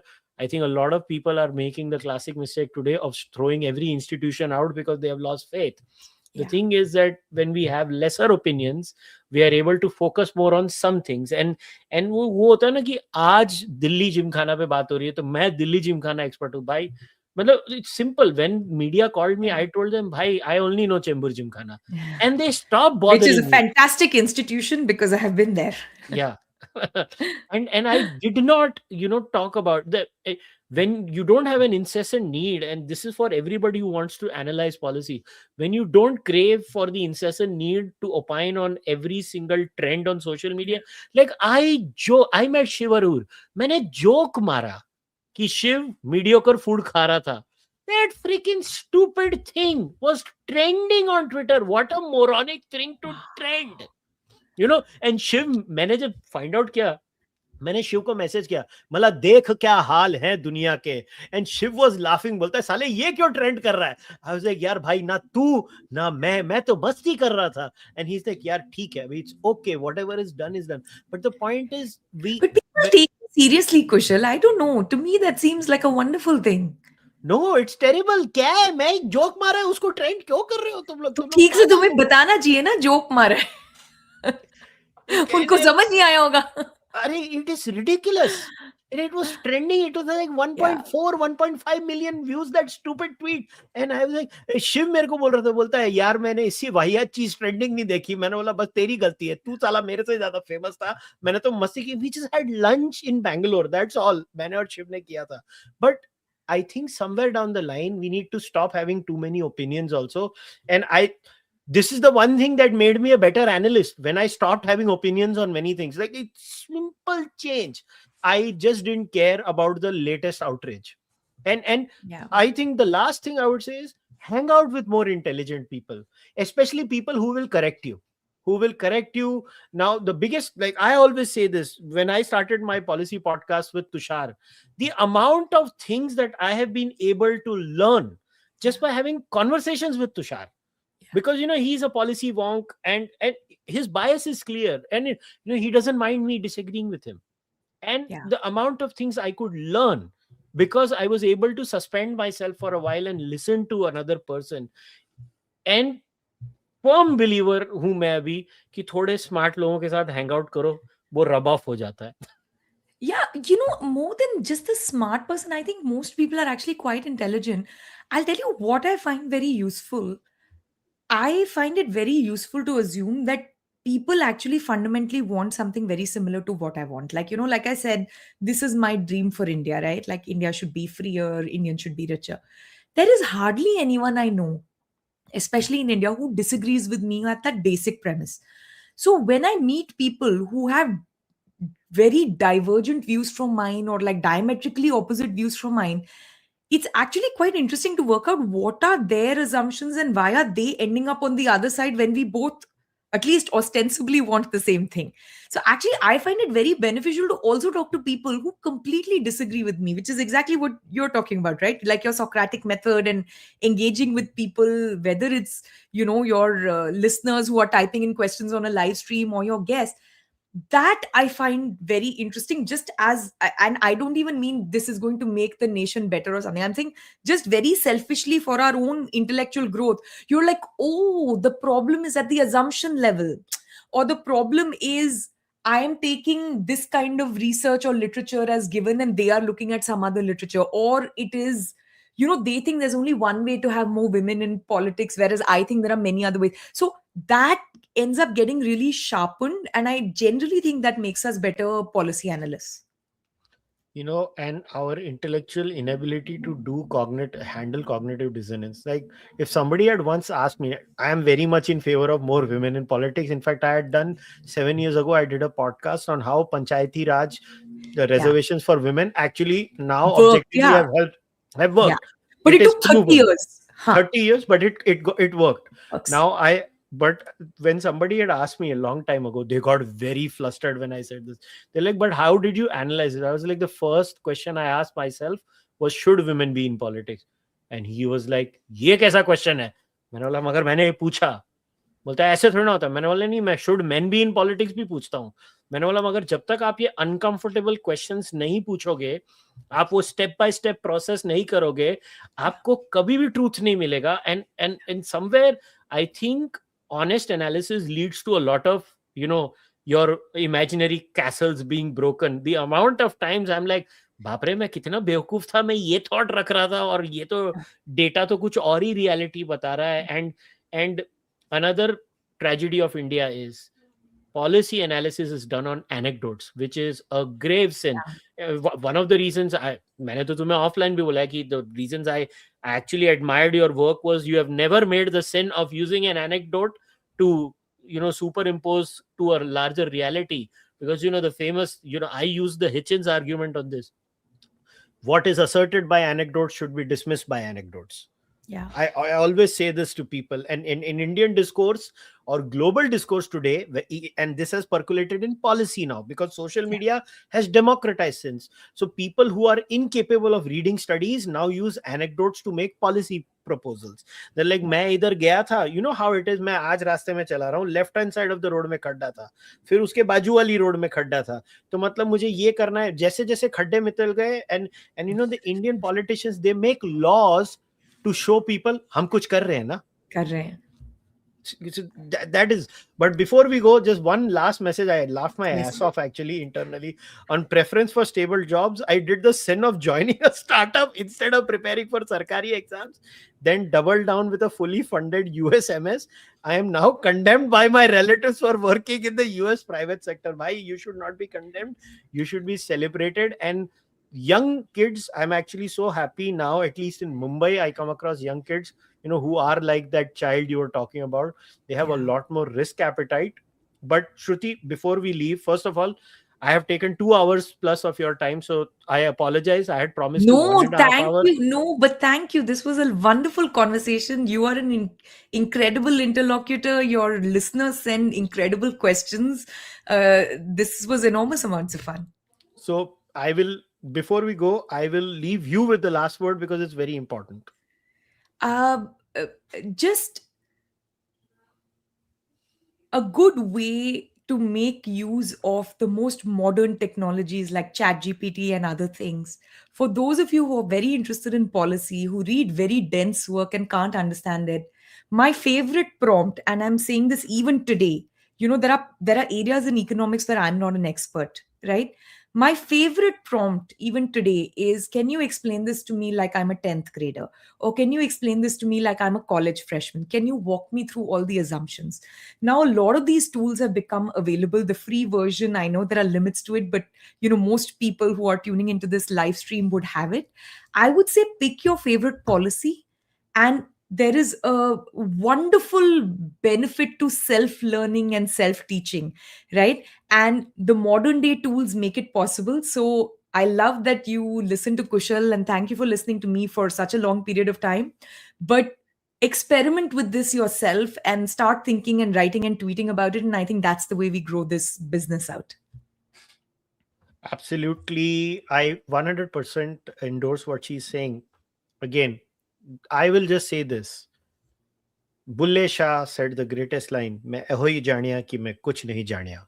Yeah. Use that philosophical premise Yeah. that the only thing I know is that I don't know. The moment you actually absorb that, or when Sri Krishna said that, you should focus on your karma, the action, not on the ultimate goal, ki karm kar, phal ki upar tera adhikar nahi hai. The line is actually misrepresented when they say, Krishna said ki phal pe की इच्छा मत कर, फल की इच्छा तो हम सब इच्छा करते करो. हैं, मगर अधिकार नहीं है तेरा उस पर. You're not तो entitled to it. yes, so these are small rules, and my only appeal to all of you is, every time politicians in this country, they they put you into these tribal conflicts is because they don't want to talk about police reforms. I'll just use Yeah. this as an analogy. Read the Bureau for Police reports. Highest amount of suicide rates are in cops. Yeah. They're Highest very amount of suicide underpaid rate. and overworked. Yeah. Yes, like it's a tragedy. And then today I saw the video of cops in Punjab beating protesters black and blue up. Equally wrong. Now small policy change. I'll tell you how America changed. They gave their cops body cams. The And they moment made they sure there are lots of cops. yes, The number of cops per capita in India are so low. And आधों को हम बंदोबस्त में लगा देते हैं, political बंदोबस्त में. that क्या that करेंगे वो? yeah, this is the thing. So guys, think about something like this.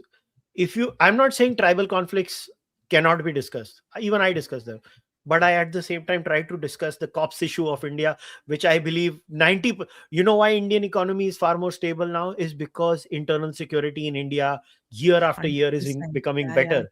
That's the simplest test कि यहाँ पे बम नहीं फूटेगा, मैं धंधा करूंगा. Yeah, we grew up in a time जहाँ हर महीने flights hijack होते थे.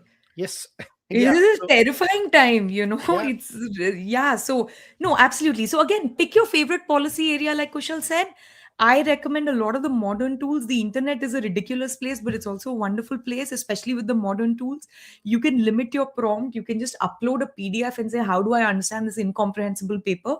And talk to a lot of people. But again, thank you so much for listening. It's incredible that at this hour at night there are so many people who tune in for a dense conversation like this. So kudos, Kushal, to you and your listeners and this incredible community.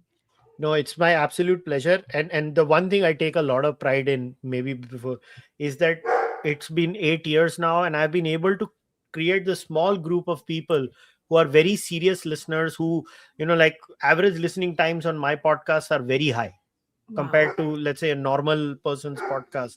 So we are trying to do that, but I hope uh, we have made you people think today through this chat. And obviously this is not the only chat we'll have many more chats in the future. But if you want to check out Shruti's work, the link to her Substack is there in the description of the podcast.